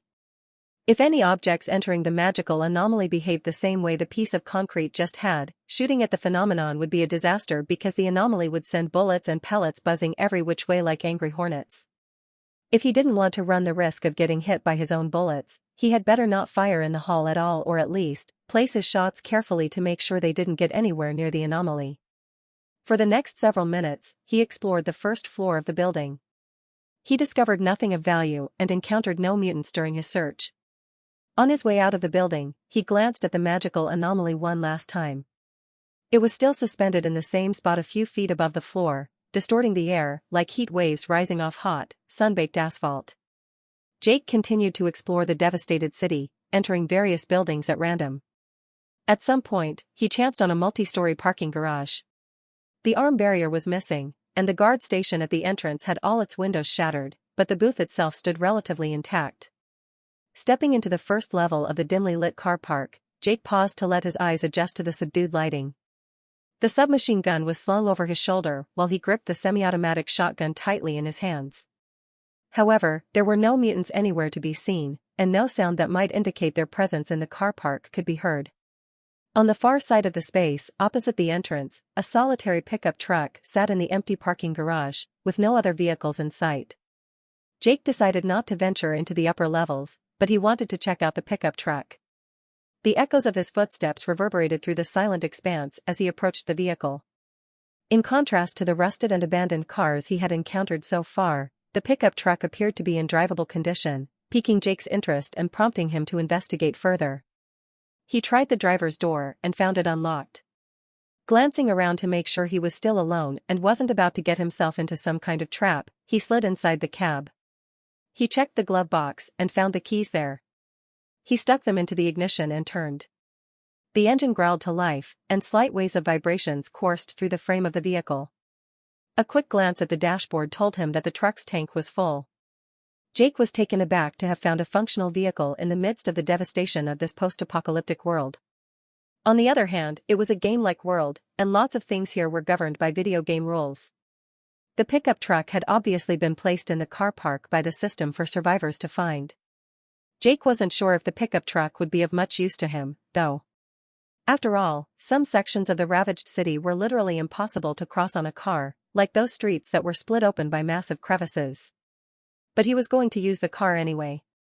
If he got stuck somewhere or ran out of gas, he would simply ditch the truck and continue to explore the city on foot. As he grabbed the shifter and pushed it into first gear, he pondered whether another vehicle would materialize in the very same spot within the car park at the beginning of the next day, much like the reappearance of items in looted houses and the revival of killed mutants. When Jake hit the gas and the car began to roll forward, he seemed to hear some sounds over the growl of the engine. A second later, a horde of ex-human mutants descended the ramp from the upper level of the parking garage. His heart skipped a beat as he watched the mutants surge toward his pickup truck. Where the hell did they all come from? Were they simply hiding on the upper levels, making no sounds at all? Or had he triggered a game event when he began to drive the car, causing all those mutants to materialize out of thin air? Lots of questions pelted his mind, but he had no time to look for answers. The mutants swarmed into the first level of the car park and barreled toward the pickup truck, teeth bared, claws outstretched. He swiftly maneuvered the pickup truck to face the exit. However, he knew that the mutants would reach him long before he could gain enough acceleration to give them the slip. There was nothing he could do except get prepared to be surrounded by the swarm of ex-human mutants. A surge of adrenaline coursed through him as he braced for the harrowing confrontation. The first mutant to reach his pickup truck slammed against the door on the passenger's side. It slammed its clawed hands against the window, but the glass held. The mutant stood on the running board, pounding its hands on the window. The shotgun that Jake had put between the two front seats was within easy reach, but he hoped to get away from the mutants without resorting to fighting them, because it wouldn't be easy to drive and fire his shotgun at the same time. Jake felt a bump as two other walkers ran right in the path of his pickup truck as he kept accelerating. The front of the vehicle slammed into them, sending one mutant tumbling to the ground. The pickup truck jolted as it rolled over the fallen mutant's body, causing all four wheels to bounce. The second mutant was thrown onto the hood of the vehicle. The vile creature managed to cling to it, grabbing a wiper blade with one clawed hand while pounding on the windshield with the other in a frenzied attempt to break through. Jake heard ominous growling and scraping sounds from behind, prompting him to glance in the rearview window. To his horror, he saw two more mutants vault over the tailgate and into the bed. Before he could do something about it, the passenger's window burst apart in an explosion of hundreds of glass shards flying in as the mutant standing on the running board finally breached the cab. Despite its efforts, the mutant couldn't quite reach Jake with its clawed hands, though. Frustrated, the creature began wiggling its way into the car in a desperate attempt to get closer to him. Jake took his right hand off the steering wheel and gripped the handle of his pistol. He slid the gun out of its holster and pointed the muzzle of his pistol at the creature's face just as the mutant was about to grab him with its claws. The first round he fired shattered the mutant's lower jaw, sending broken teeth flying every which way. The second bullet drilled into one of its eyes, turning it into a pulpy mass inside its socket. The third one punched the vile creature through the forehead, and the mutant finally got detached from the vehicle. The explosion of glass from behind caused Jake to jerk his head to look over his shoulder. Another mutant was trying to get through the shattered back window. His pistol wasn't very effective against the mutants, so Jake tossed the handgun on the passenger seat and grabbed the semi-automatic shotgun instead. Holding the weapon one-handed, he pointed it back just as the mutant began to slither inside the vehicle. He squeezed the trigger, firing at almost point-blank range. The roar of the gunshot was devastating in the close confines of the car. The load of buckshot blew the mutant's head apart, sending the now headless body flying out of the window frame. There was another mutant in the bed. Seeing that the window wasn't blocked anymore, the vile creature rushed toward it with the intention of getting into the car. Propping the shotgun on the bottom edge of the shattered window, Jake readjusted his aim and fired at the other mutant. The shot carved a huge hole out of its chest, sending the creature tumbling over the tailgate and onto the floor of the parking garage. The pickup truck was now moving up the ramp, and Jake realized he was about to drive out of the parking garage. He looked forward just as the vehicle shot out of the building. He slammed on the brakes, causing the car to come to a sudden stop with the screech of protesting tires. The mutant clinging to the hood was flung forward, losing its grip and tearing off the wiper blade that was still held in its clawed hand. Before the mutant could rise from the road, Jake pressed down on the gas pedal, propelling the car forward with all four wheels rolling over the creature's body. He steered to the left, keeping his right hand on the lever, swiftly upshifting gears to accelerate as fast as possible. The road was more or less intact and there were no obstacles up ahead, so nothing prevented him from accelerating. A quick glance in the rearview window revealed dozens of mutants pouring out of the car park, giving chase. Despite their efforts, Jake was already driving too fast for them to catch up with his car. Gradually falling behind, the mutants faded into the distance as Jake continued on. After passing a few more blocks, he eased off the gas and applied the brakes, bringing the vehicle to a stop. Peering over his shoulder, Jake confirmed that there were no enemies in pursuit behind him. Jake pushed open the driver's door and stepped out of the car. He walked to the back of the vehicle and looked into the bed. The headless body of the mutant he'd killed still lay there. The PDA in his inner jacket pocket emitted a notification sound. He took out the device and glanced at the screen. The text told him he'd received some XP for killing several ex-human mutants. He dismissed the notification and scanned the dead mutant for loot. Dead ex-human walker, empty. After pocketing the device, Jake lowered the tailgate and dragged the dead body out of the truck's bed. He then walked around the vehicle, studying it. The back and passenger's windows were shattered, and one of the wipers had been torn off. Other than that, the truck hadn't sustained any more damage in the attack. Jake slid back behind the steering wheel and swung the driver's door shut. When he got attacked by the mutants in the car park, his adrenal system had dumped a harrowing payload of its special concoction into his bloodstream. Now that the adrenaline had worn off, he felt tired as his body's energy levels returned back down to normal. Sinking into the driver's seat, he took a moment to rest. During every battle with mutants, he felt a surge of both fear and excitement. This world was extremely dangerous, but it suddenly dawned on him that he was starting to like it, which surprised him a great deal. He realized he preferred this dangerous yet thrilling world over his previous boring life as an office worker struggling to make ends meet. His new life was much simpler, but way more exciting, that was for damn sure. He put the car into drive and drove on. He traveled around the streets for a little while and at some point, spotted a hospital. Since this world was governed by video game rules, he knew there would likely be healing auto-injectors, or stimpaks, in the hospital. Eager to stock up on these valuable items, he veered off the road, pulling into the parking lot in front of the hospital. You could never have enough of those miraculous medications. Before getting out of the car, he scanned his surroundings, but there were no mutants in sight. However, he knew he had to remain cautious, knowing that there could still be threats inside the hospital. After topping off his shotgun with extra shells, Jake exited his truck and made his way across the parking lot toward the building. Jake squeezed the trigger just as another ex-human mutant lurched at him. The load of buckshot sent the creature flying to the other end of the corridor. One of the doors lining the wall on his right swung open, and yet another ex-human walker showed up. Jake wheeled to face it, pointing his weapon at the new threat. As the walker jumped toward him, Jake blew a hole out of its chest, sending the mutant's body flying back into the room it had just emerged from. The devastating power of his shotgun at close range proved to be highly effective in dispatching the mutants. From the corner of his eye, he spotted a flicker of movement to his left. He spun to face that way and saw an ex-human leaper crawl out of an air vent. These mutants were way more agile and faster than the walkers were. Just as Jake lined up his iron sights on the new enemy, it leaped toward him. He hastily squeezed the trigger, hitting the monster in midair and sending it flying back. Its body crashed into the wall and crumpled to the floor in a heap of twisted and broken limbs. Jake continued to make his way through the corridors and rooms of the hospital, dealing with ex-human mutants as they showed up. There were quite a lot of mutants in the hospital. They emerged from various rooms, attracted to the sounds of the gunfire. So far, they hadn't caused him too much trouble, though. He was quickly getting quite proficient at fighting ex-humans. At some point, when he was jumped by a few obnoxious creatures at once, he had to switch to the submachine gun because he'd just fired the last shell and didn't have time to reload his shotgun. He let loose a spray of bullets, hitting the approaching mutants in various parts of their bodies. However, they kept advancing at him, unfazed. That gun wasn't all that effective against them, that was for damn sure. Grinding his teeth, he aimed for the head of the nearest mutant and fired a short burst of bullets. While some of them missed their target, the others struck true, drilling into the creature's skull. Even before the mutant dropped to the floor, Jake was already firing at the other mutant in line, dealing with it before it could reach him. When he completely ran out of ammo for the submachine gun, he decided to discard the weapon altogether. Dropping the depleted gun to the floor, he unslung his trusty semi-automatic shotgun and reloaded it. He continued his exploration of the hospital, taking care of every mutant he met on his way.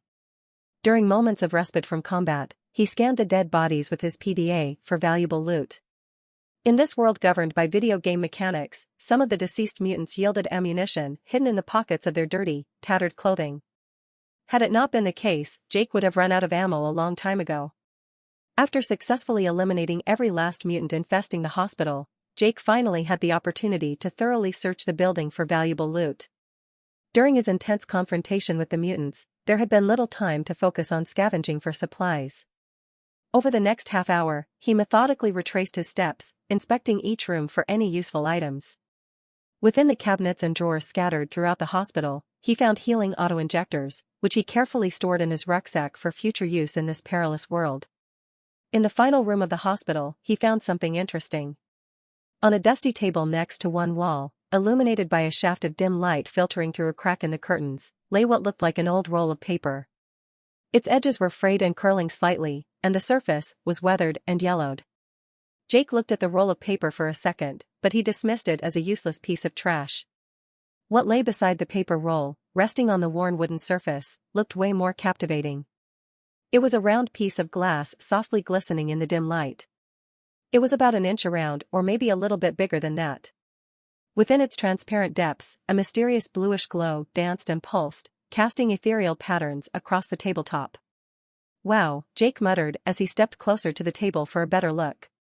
Whatever the round piece of glass was, it was beautiful. It seemed strange that such a wonderful item could exist in this devastated dead world. He took out his PDA and scanned the item. Mana bead, 100 MP, common. Mana, huh? Jake then remembered something. Holding the device in one hand, he tapped on the very first tab, which was called Statistics, and the screen with his general stats appeared. It contained some basic information like his name, level, XP, and whatnot. There was another line in there. Mana, 0. The term mana triggered a recollection from his past. Memories of fantasy video games he played during his teenage years flooded back to him. In those games, mana was depicted as a form of magical energy essential for casting spells, typically replenishing itself over time. Contrary to his gaming experience, mana in this unfamiliar world appeared to function very differently. Jake scanned the mana bead one more time to make sure he didn't overlook any critical details about the enigmatic item. He then placed the device on the table and picked up the mana bead. He brought it closer to his eyes, peering into its depths. He could see some kind of bluish mist with dancing tendrils swirling about inside the sphere. If he wasn't mistaken, the beautiful bluish mist inside the bead was mana, and he needed to somehow extract that magical energy. But how to do it? His PDA hadn't provided him with the answer when he scanned the magical item. Maybe he needed to break the bead? He decided to give it a try. He clenched it in his fist only to find it was as hard as a rock. He then struck it forcefully against the wall, but it didn't damage the mana bead at all.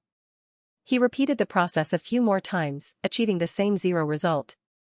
At some point, Jake resorted to more drastic measures, deciding to use his shotgun in a desperate bid to crack the resistant object. He put the mana bead on the floor in one of the corners of the room and shot it with his shotgun. The resounding blast from his powerful weapon hit the mana bead, propelling it to the ceiling before it rebounded to the opposite wall. To his astonishment, upon retrieving the mana bead and inspecting it closely, Jake discovered that not a single scratch marred its transparent surface. The blast from the shotgun had failed to make even the slightest dent on the enigmatic item. What the heck? Is this thing actually unbreakable? It didn't seem likely. There should be a way to extract the mana from the bead, he was sure of that. Think, Jake, think. If you were playing an actual video game, what would you do? The answer was simple. He would simply press a button to extract the magical energy from the mana bead. In this world, however, the only way to glean information about an item was by scanning it with his PDA. He'd already scanned the mana bead, but the device hadn't provided any guidance on utilizing the magical item. For a few seconds, Jake was gazing into the bead, watching the mesmerizing dance of the bluish mist within. Then, in a sudden burst of inspiration, he simply commanded the mana to be extracted from the bead, and voila, to his great surprise, this basic mental command worked like a charm. The magical energy flowed out of the bead as if it were intangible, drifting through the air toward his hand before being absorbed into his skin. The item he held in his hand was just an empty glass bauble now. To make sure he couldn't use it anymore, Jake returned to the table and picked up his PDA. On the screen was a notification. You have just received 100 mana points. He acknowledged the message with a tap, then scanned the empty mana bead once more. As he'd expected, the device told him that the mana bead was just a useless glass trinket now. He dropped it to the floor, and it shattered into hundreds of tiny pieces. So now you can break so easily, huh, he thought. His attention shifted to the aged parchment in front of him. Now aware of the existence of mana in this world, he couldn't shake the feeling that the ancient-looking scroll held more significance than he had initially believed. With a sense of anticipation, he used his PDA to scan the parchment. The screen displayed, magical scroll, push, common, cost, 100 mana points. He carefully returned the PDA to his jacket pocket and picked up the ancient scroll, unrolling it to reveal unfamiliar symbols that shimmered with a mysterious golden luminescence. Then he remembered how he'd used the mana bead and did the same, commanding the scroll to impart its knowledge to him. There was a brief flash of light that blinded him for a second. When his vision cleared, he found the text had vanished. Like the mana bead before it, the scroll now held no value for him, so he let it fall from his grasp. Okay. Now what? He took out his PDA. Sure enough, there was another message displayed across the screen. You have acquired a push spell, common, X1. He acknowledged the message with a tap. It should keep a record of how many spells I currently have. He opened the very first tab and there it was. At the very end of his stats was a line of text saying push spell, common, X1, cost, 100 mana points. Does it mean I can only use it once? It certainly seemed that way. He glanced at another line in his stats. Mana, 100. The mana bead had provided him with precisely enough magical energy to cast the spell. One use or not, he wanted to use the spell right away simply to learn how magic worked in this world. Pocketing his device, he scanned the room before deciding on a decrepit chair as his target. He crossed the room to where the chair was and dragged it to the center of the room. He then took a few steps back and turned to face the chair. As it turned out, using magic was simple. He didn't know if he had to extend a hand toward his target or not, but he did it anyway. He then gave a mental command to use his push spell on the chair. Immediately after that, he felt a surge of energy burst from within him, propelling forward with a swift whoosh. The invisible force collided with the chair, launching it forcefully backward across the room until it crashed into the wall, shattering into multiple wooden fragments upon impact. That's awesome, Jake exclaimed. He took out his PDA again. First of all, he checked the battle log. You have cast a push spell for 100 mana points. He then switched to the very first tab, Statistics. His mana had depleted back to 0, and the push spell had disappeared as well. So he was back to square one, he had no mana and no spells again. Still, he had gleaned a new piece of useful information about this world. Spells learned from scrolls could be used only one time. As for mana, it could be extracted from mana beads, and maybe some other similar items. Whether there was another way to replenish his mana was unknown to him yet. Anyway, he now knew for sure magic existed in this game-like world, and this discovery excited him a great deal. He was surely going to be on the lookout for more magical scrolls and mana consumables from now on. He didn't know where he could find them, though. Perhaps they just spawned in random places. After that, Jake exited the hospital, eager to uncover the other secrets hidden in this new world, waiting to be revealed. Jake drove around the post-apocalyptic city in his vehicle, occasionally pulling up near various buildings to search for useful items. During his exploration, he stumbled upon a police station at one point. He went inside, expecting to find a new weapon or at least some ammo in there. However, to his surprise, he encountered something unexpected. What looked like an ATM machine was positioned just inside the entrance. It appeared brand new, catching his attention, but before walking up to it, he glanced around to make sure there were no enemies nearby. To his surprise, upon closer inspection, Jake discovered that it was no ATM at all, but rather some sort of vending machine, and it was fully operational. Intrigued by this unexpected find, he casually slung the shotgun over his shoulder and reached out to touch the screen, scrolling through the list of items for sale with curiosity. The vending machine offered a wide array of items, including various types of ammunition, canned food, water bottles in different sizes, healing auto-injectors, clothing, backpacks, sleeping bags, tents, web gear, holsters, tactical belts, and more. Despite the plethora of useful items available for purchase, Jake noticed that everything was incredibly expensive. He was taken aback by the high prices, noting that even the most basic item, such as a pistol magazine, cost a whopping 1,000 credits. For a moment, he contemplated whether or not to make a purchase. However, his attention was soon drawn to something intriguing at the very bottom of the list. Level 2 PDA upgrade. Cost, 10,000 credits. Level 3 PDA upgrade. Cost, 25,000 credits. His PDA's level was 1. Yesterday, Jake had completed a mission, earning 10,000 credits, so he now had just enough funds to upgrade his PDA to level 2. He couldn't help but notice that the upgrade to level 3 cost even more money. It appeared the cost of every subsequent upgrade rose exponentially. The vending machine had only 2 upgrades. Where could he get more? Maybe some other vending machines sold them? He was sure there was more than one vending machine in the city, he just hadn't found others yet. Or maybe level 4 plus upgrades would appear for sale later on? Jake figured he would find out at a later time. For now, he could afford only one upgrade anyway. He tapped on the screen, and a piece of additional info popped up. Name, Level 2 PDA Upgrade. Description: this upgrade unlocks new features for your PDA such as health screen, world map, and the ability to scan level 1 to 5 magical anomalies. Cost, 10,000 credits. You have enough credits to purchase this item. Would you like to buy it, yes/no? Jake tapped the yes button. Thank you for your purchase. His PDA emitted a beeping sound, and he took out the device. He looked at the screen and read the notification he'd just received. Level 2 software upgrade has just been downloaded. Do you want to install it, yes/no? Jake selected yes, and for the next several seconds, his device was installing the software upgrade. Then a new message appeared on the screen. Level 2 upgrade has just been installed. 3 new features have been unlocked: health screen, world map, and the ability to scan level 1 to 5 magical anomalies. Jake acknowledged the information with a tap and looked at the interface of his device. Sure enough, there was a new tab along the bottom of the screen now. It was called Health, and when he tapped on it, an outline of a human body appeared on the screen. Next to each part of the body was a numerical value.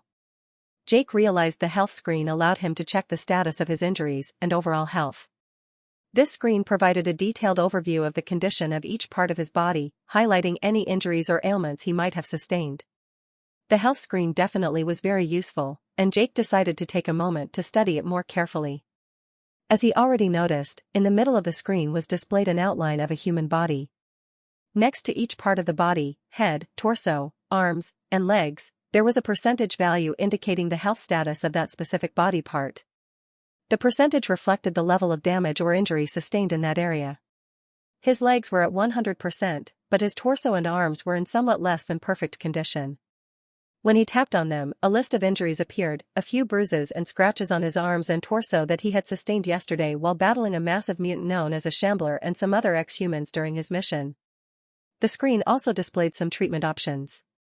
It indicated that his current injuries, the old scratches and bruises, would completely heal in just a few days. The health screen could also show any status effects affecting him, such as radiation poisoning, bleeding, risk of infection, and other temporary debuffs. Currently, he had no negative effects impacting him. Overall, the health screen proved to be an incredibly valuable feature. Jake returned to the main screen. Finding no new tabs available, he carefully placed the device back into his jacket pocket. He glanced at the screen of the vending machine one more time. There was another upgrade available for sale, but he didn't have any more money. He made a mental note to return to the vending machine to purchase the level 3 PDA upgrade once he accumulated 25,000 credits. He then exited the building and returned to his pickup truck. He swung the driver's door open and slid behind the steering wheel, pondering his next move. Perhaps he should head back to the building where he had spotted a magical anomaly earlier? With his PDA now upgraded to level 2, Jake anticipated that he could gather useful information by scanning the magical anomaly again. Jake retrieved his PDA and accessed the map, but he couldn't recall the location of the building with the magical anomaly. Having visited lots of high-rises in the past couple of hours, Jake studied the map intently, racking his brain to remember which of the buildings held the anomaly, but he simply couldn't remember. Then he noticed something. There were 3 buttons at the bottom of the map screen: Local, Global, and World Map. The Global option was currently active, showing the map of the city. The Local one activated when he was inside a building. Realizing the World Map feature had become available with his PDA's recent software upgrade to level 2, he pressed the button, causing the World Map to fill the screen. Jake immediately saw that the map displayed on his PDA was not the Earth he knew. Enlarged at least tenfold, the world on the screen appeared vastly different and almost unrecognizable. He studied the map for a few minutes. He spotted what appeared to be the North American region. He also spotted what looked like Australia. However, he couldn't identify New Zealand on the map. Jake thought he could make out the general shape of Africa on the map, but it appeared to be merged with a much larger alien continent, altering its familiar outline.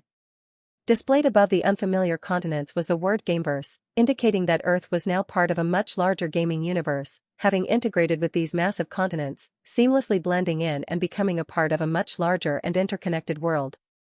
A green dot marked Jake's position in the center of what was once the North American continent on the map. Trying to zoom in on his location with 2 fingers, he found that the feature was not available. Jake hoped that the zooming feature would become accessible when he upgraded his PDA to a higher level.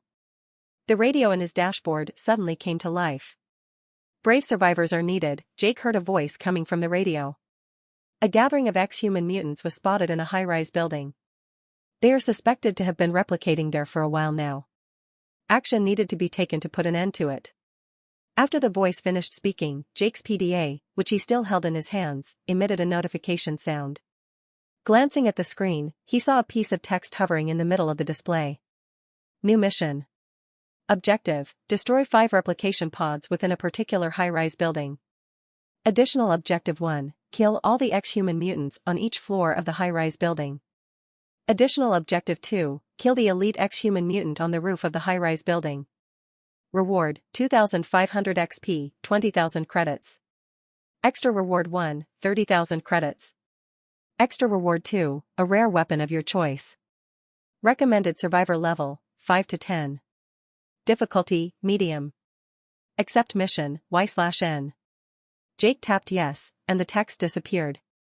He located the marker indicating the mission's location on the map and stowed away the PDA. Starting up the engine, he set off down the road. Jake parked at the curb, gazing at the 10-story building across the street, the mission's designated location. Stepping out of the pickup truck, he took a moment to observe the structure. Although it appeared nondescript among the city buildings, he was aware that it harbored numerous ex-human mutants. With his shotgun in hand, he crossed the street and entered the building through the front entrance.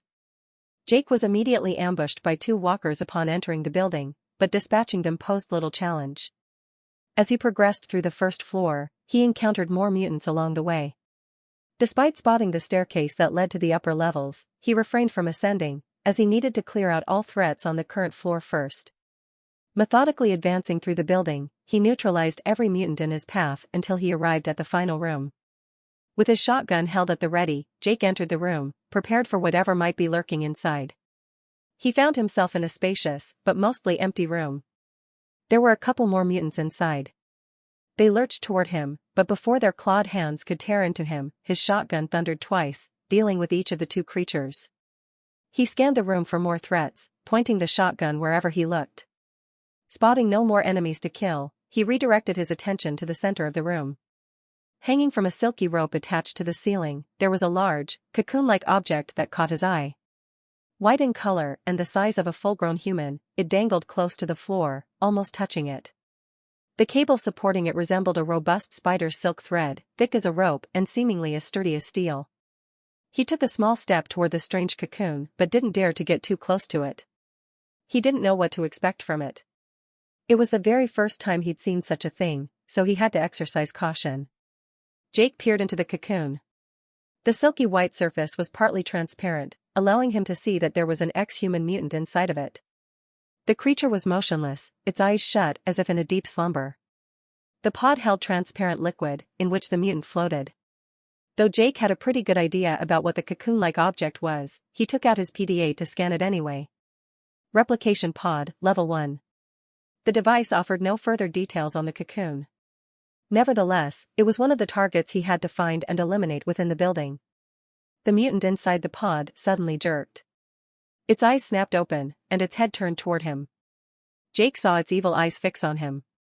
The mutant bared its teeth in a fierce snarl and suddenly jerked its body. Jake instinctively leaped back from the cocoon.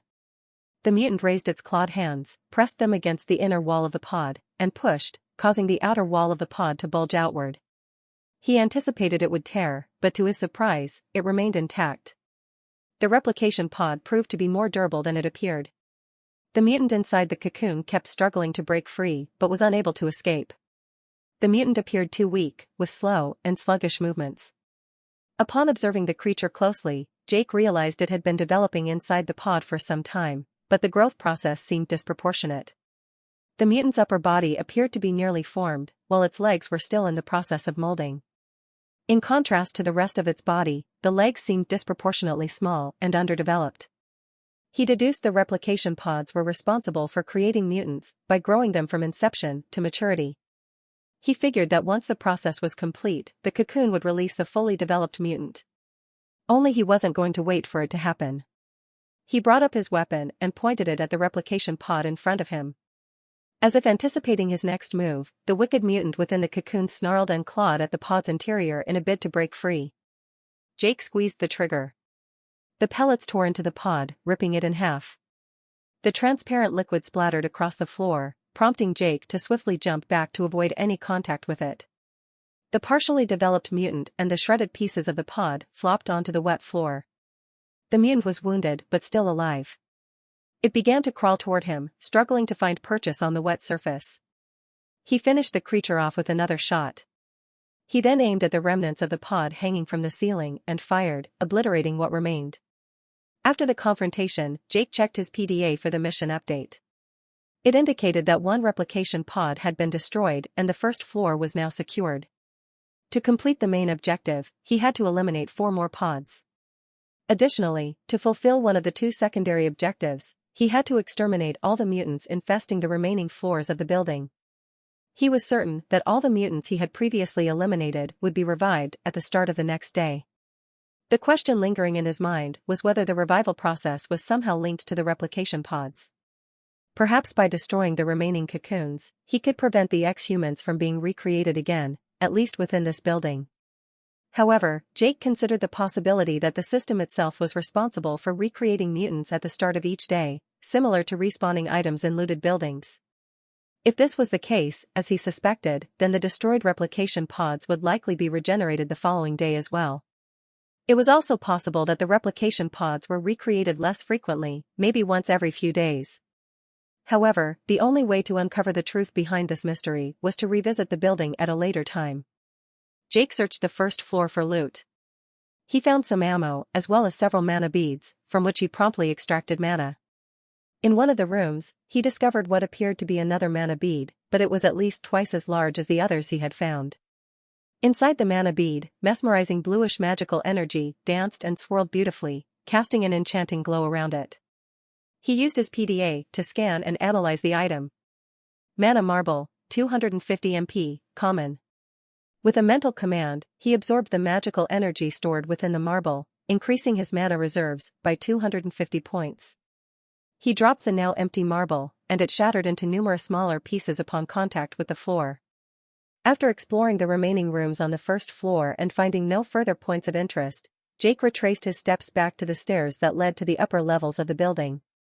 After destroying another replication pod, Jake decided to take a brief rest. Having cleared out several floors of the high-rise building and demolished 3 replication pods, he felt fatigued and in need of a break. Seating himself on the floor, he leaned against the wall behind him. Placing his shotgun on the floor beside him, he allowed himself to relax. For the next few minutes, he rested. It was fortunate that the mutants on the upper floors never attempted to descend. Perhaps they hadn't heard the commotion from the lower levels, or perhaps they were simply indifferent. He took out his PDA to check the status of his mission. Main objective.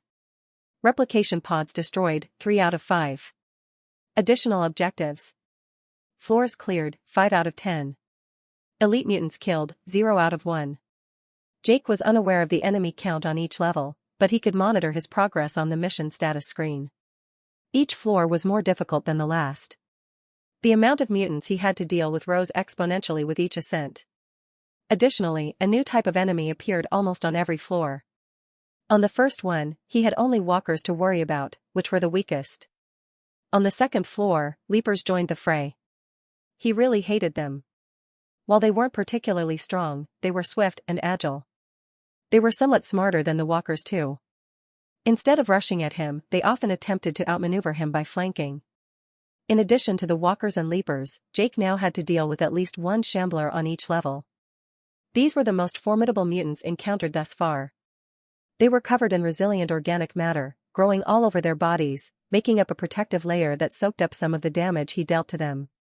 Despite their durability, the Shambler's sluggish speed allowed him to eliminate them before they could close the distance and pose a threat. After taking a brief respite, Jake rose to his feet and began to search the floor for loot. In one of the rooms, he stumbled upon a push scroll. He had already acquired multiple scrolls featuring the same spell on previous floors and even used the spell against mutants on several occasions already. The first time he used the spell was when he got surrounded by a bunch of walkers and leapers. The push spell turned out to be quite effective against them. It knocked the mutants off their feet with such force as if they were hit by an invisible sledgehammer. That spell affected several mutants at once if they were close to one another, which was another good thing about the push spell. When a Shambler suddenly emerged behind him, Jake instinctively cast the push spell for the second time. However, he quickly discovered that the spell was not as effective against a formidable foe like the Shambler compared to smaller targets. The spell managed to make the Shambler sway slightly, but that was it. In the final room on the 5th floor, Jake discovered 2 additional items. The first one was a mana shard. It was even larger than a mana marble, and it gave him a generous 500 mana points when he used it. The second item was a weapon mod that could be attached to his shotgun. When he scanned the mod with his PDA, he learned it was a proximity sensor, capable of revealing the locations of mutants within a small radius around him. After attaching the mod to the left side of his weapon, Jake activated it and continued on. When he reached the next floor, he found himself at the beginning of a corridor. The proximity sensor emitted a quiet beeping sound, and a few red blips popped up on its screen, revealing the positions of nearby mutants. They lurked in the rooms concealed behind the closed doors, flanking both sides of the corridor. As he made his way through the corridor, Jake methodically swung open each door, dealing with the mutants hidden inside every room along his path. Finally, he reached the last door. According to the proximity sensor, there were quite a few mutants in the room behind the door. Since he hadn't come across a replication pod elsewhere on the floor, it meant that it was either located in that room or possibly not present on this floor at all. Jake checked the pouches on his belt and was surprised to discover a grenade tucked away in one of them. He thought he'd used his last grenade on one of the earlier floors. He slung the shotgun over one shoulder and retrieved the grenade from its pouch. Pressing the fuse button on the side of the grenade to arm it, he silently counted to 3 before cracking the door open and tossing the grenade into the room underhand. After swiftly closing the door and stepping back, Jake braced himself as a powerful explosion rocked the walls 2 seconds later. Glancing at the sensor screen, he noticed that most of the blips had vanished. However, a few mutants had somehow managed to survive the blast. Suddenly, the door swung open, and a walker stumbled out of the room. Half of its upper body, including one arm, was missing, revealing jagged ribs protruding from its torn body. The nasty wound, which should have killed it, didn't seem to bother the mutant much. It began to walk toward him in a slow, unsteady manner. Jake put it out of its misery with a blast from his shotgun. There were only 3 blips left on the sensor screen now. He stepped into the room and was met by a horrible sight. Gory pieces of mutants killed in the explosion were scattered all over the room. 2 mutants were still alive, but missing their legs. They began to crawl toward Jake as soon as they caught sight of him.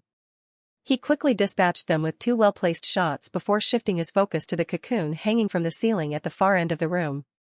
Since the replication pod had remained unscathed by the explosion, Jake made his way across the room to destroy it.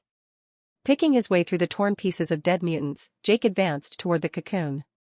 As he prepared to take aim and destroy it, the pod suddenly unfurled like a blossom, revealing a fully formed walker emerging from within.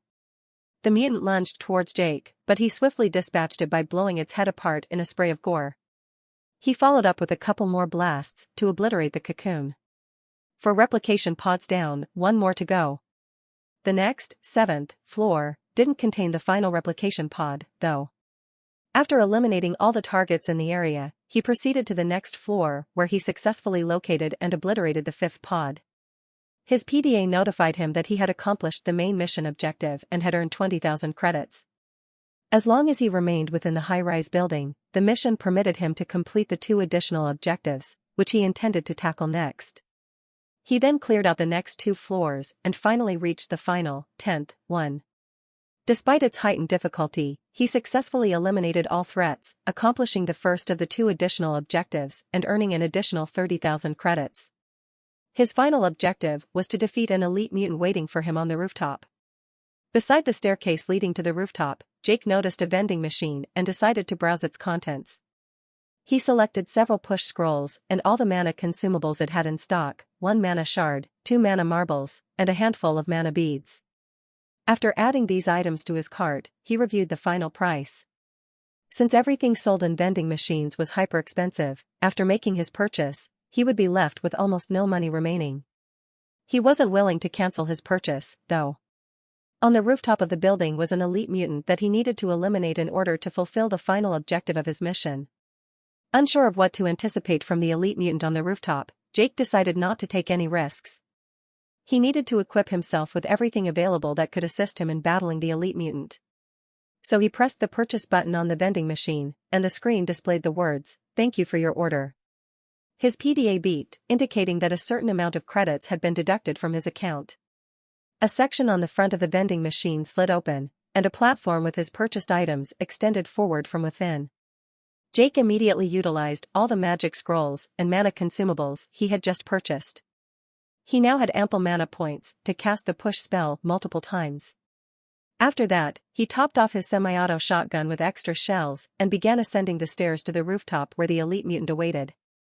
He opened the door and stepped out into the cool air outside. He instantly spotted a mutant standing in the middle of the roof, facing him. Jake froze. The mutant's sinister stare bore into him, causing his hands to tighten their grip on his combat shotgun. However, the mutant remained still, not making any aggressive moves, just watching him intently from its position on the roof. Jake tore his gaze away from the creature momentarily to scan his surroundings for any additional threats on the roof. Finding none, he refocused his attention on the ex-human standing motionless at the center, their eyes locked in a tense standoff. It definitely was the elite mutant he had to defeat. He withdrew his left hand from the semi-auto shotgun and reached into his inner jacket pocket, all the while keeping a vigilant eye on the mutant before him. His fingers wrapped around his PDA, and he started to extract the device from his pocket. Mentally prepared for any sudden attack by the mutant, he was ready to drop the PDA in an instant and shift his full attention to the impending threat. However, the ex-human remained motionless as he aimed the camera at the mutant and scanned it. He learned that the mutant was called a Whipper and it was an elite enemy, which meant that it was somewhat stronger than ordinary ex-humans. Jake carefully returned the device to his inner jacket pocket before turning his full attention back to the motionless mutant, sizing up his formidable opponent once more. The mutant stood tall and robust, its appearance similar to that of a shambler with organic growth covering much of its bulky frame. Its large mouth was filled with rows of razor-sharp teeth, nearly the size of fingers. While its right hand sported sharp claws like a standard ex-human, its left arm was absent, replaced by a dangling tentacle that nearly touched the ground. Jake tightened his grip on the shotgun. He was aware that the organic growth enveloping the mutant's body acted as a protective layer. This layer possessed the astonishing ability to regenerate quickly, allowing the mutant to heal and restore damaged tissue at remarkable speed. Having faced shamblers with similar protective growth several times before, he knew the organic layer could be destroyed. To halt the regeneration process, he had to maintain a rapid and continuous barrage of gunfire, leaving no opportunity for the protective layer to heal. However, the most efficient method to eliminate a shambler, and likely the Whipper as well, was by targeting and destroying its brain. While the elite ex-human's head also exhibited some organic growth, it was not as thick as the layer enveloping its body. With determination set in his mind, he began to approach the elite mutant, keeping the shotgun trained at its head. The ex-human watched him move, remaining in the same spot. Another step closer, and the monster let out a deafening roar, causing Jake to pause, his shotgun still directed at the mutant's menacing face. His original intention was to move closer for a clean shot, but when the monster sprang into action, he swiftly shifted gears. Just as the mutant burst into a run toward him, he hastily adjusted his aim and squeezed the trigger. The load of buckshot partly missed its target, turning half of the monster's face into a bloody mess. Unfazed, the creature kept running toward him. Jake watched in dismay as his plan crumbled before his eyes. His hope of eliminating the elite mutant with a single headshot had just vanished. Keeping his left hand on the shotgun, Jake cast a push spell without any physical gestures. Over the past 30 minutes, he had cast the spell several times, discovering that a mere mental command was all it took to unleash the magic. The surge of magical energy crashed into the approaching monster, causing it to stumble.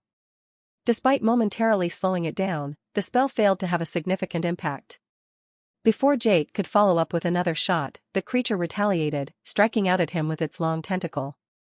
Jake instinctively ducked as the tentacle swished through the air above him with a sharp whooshing sound.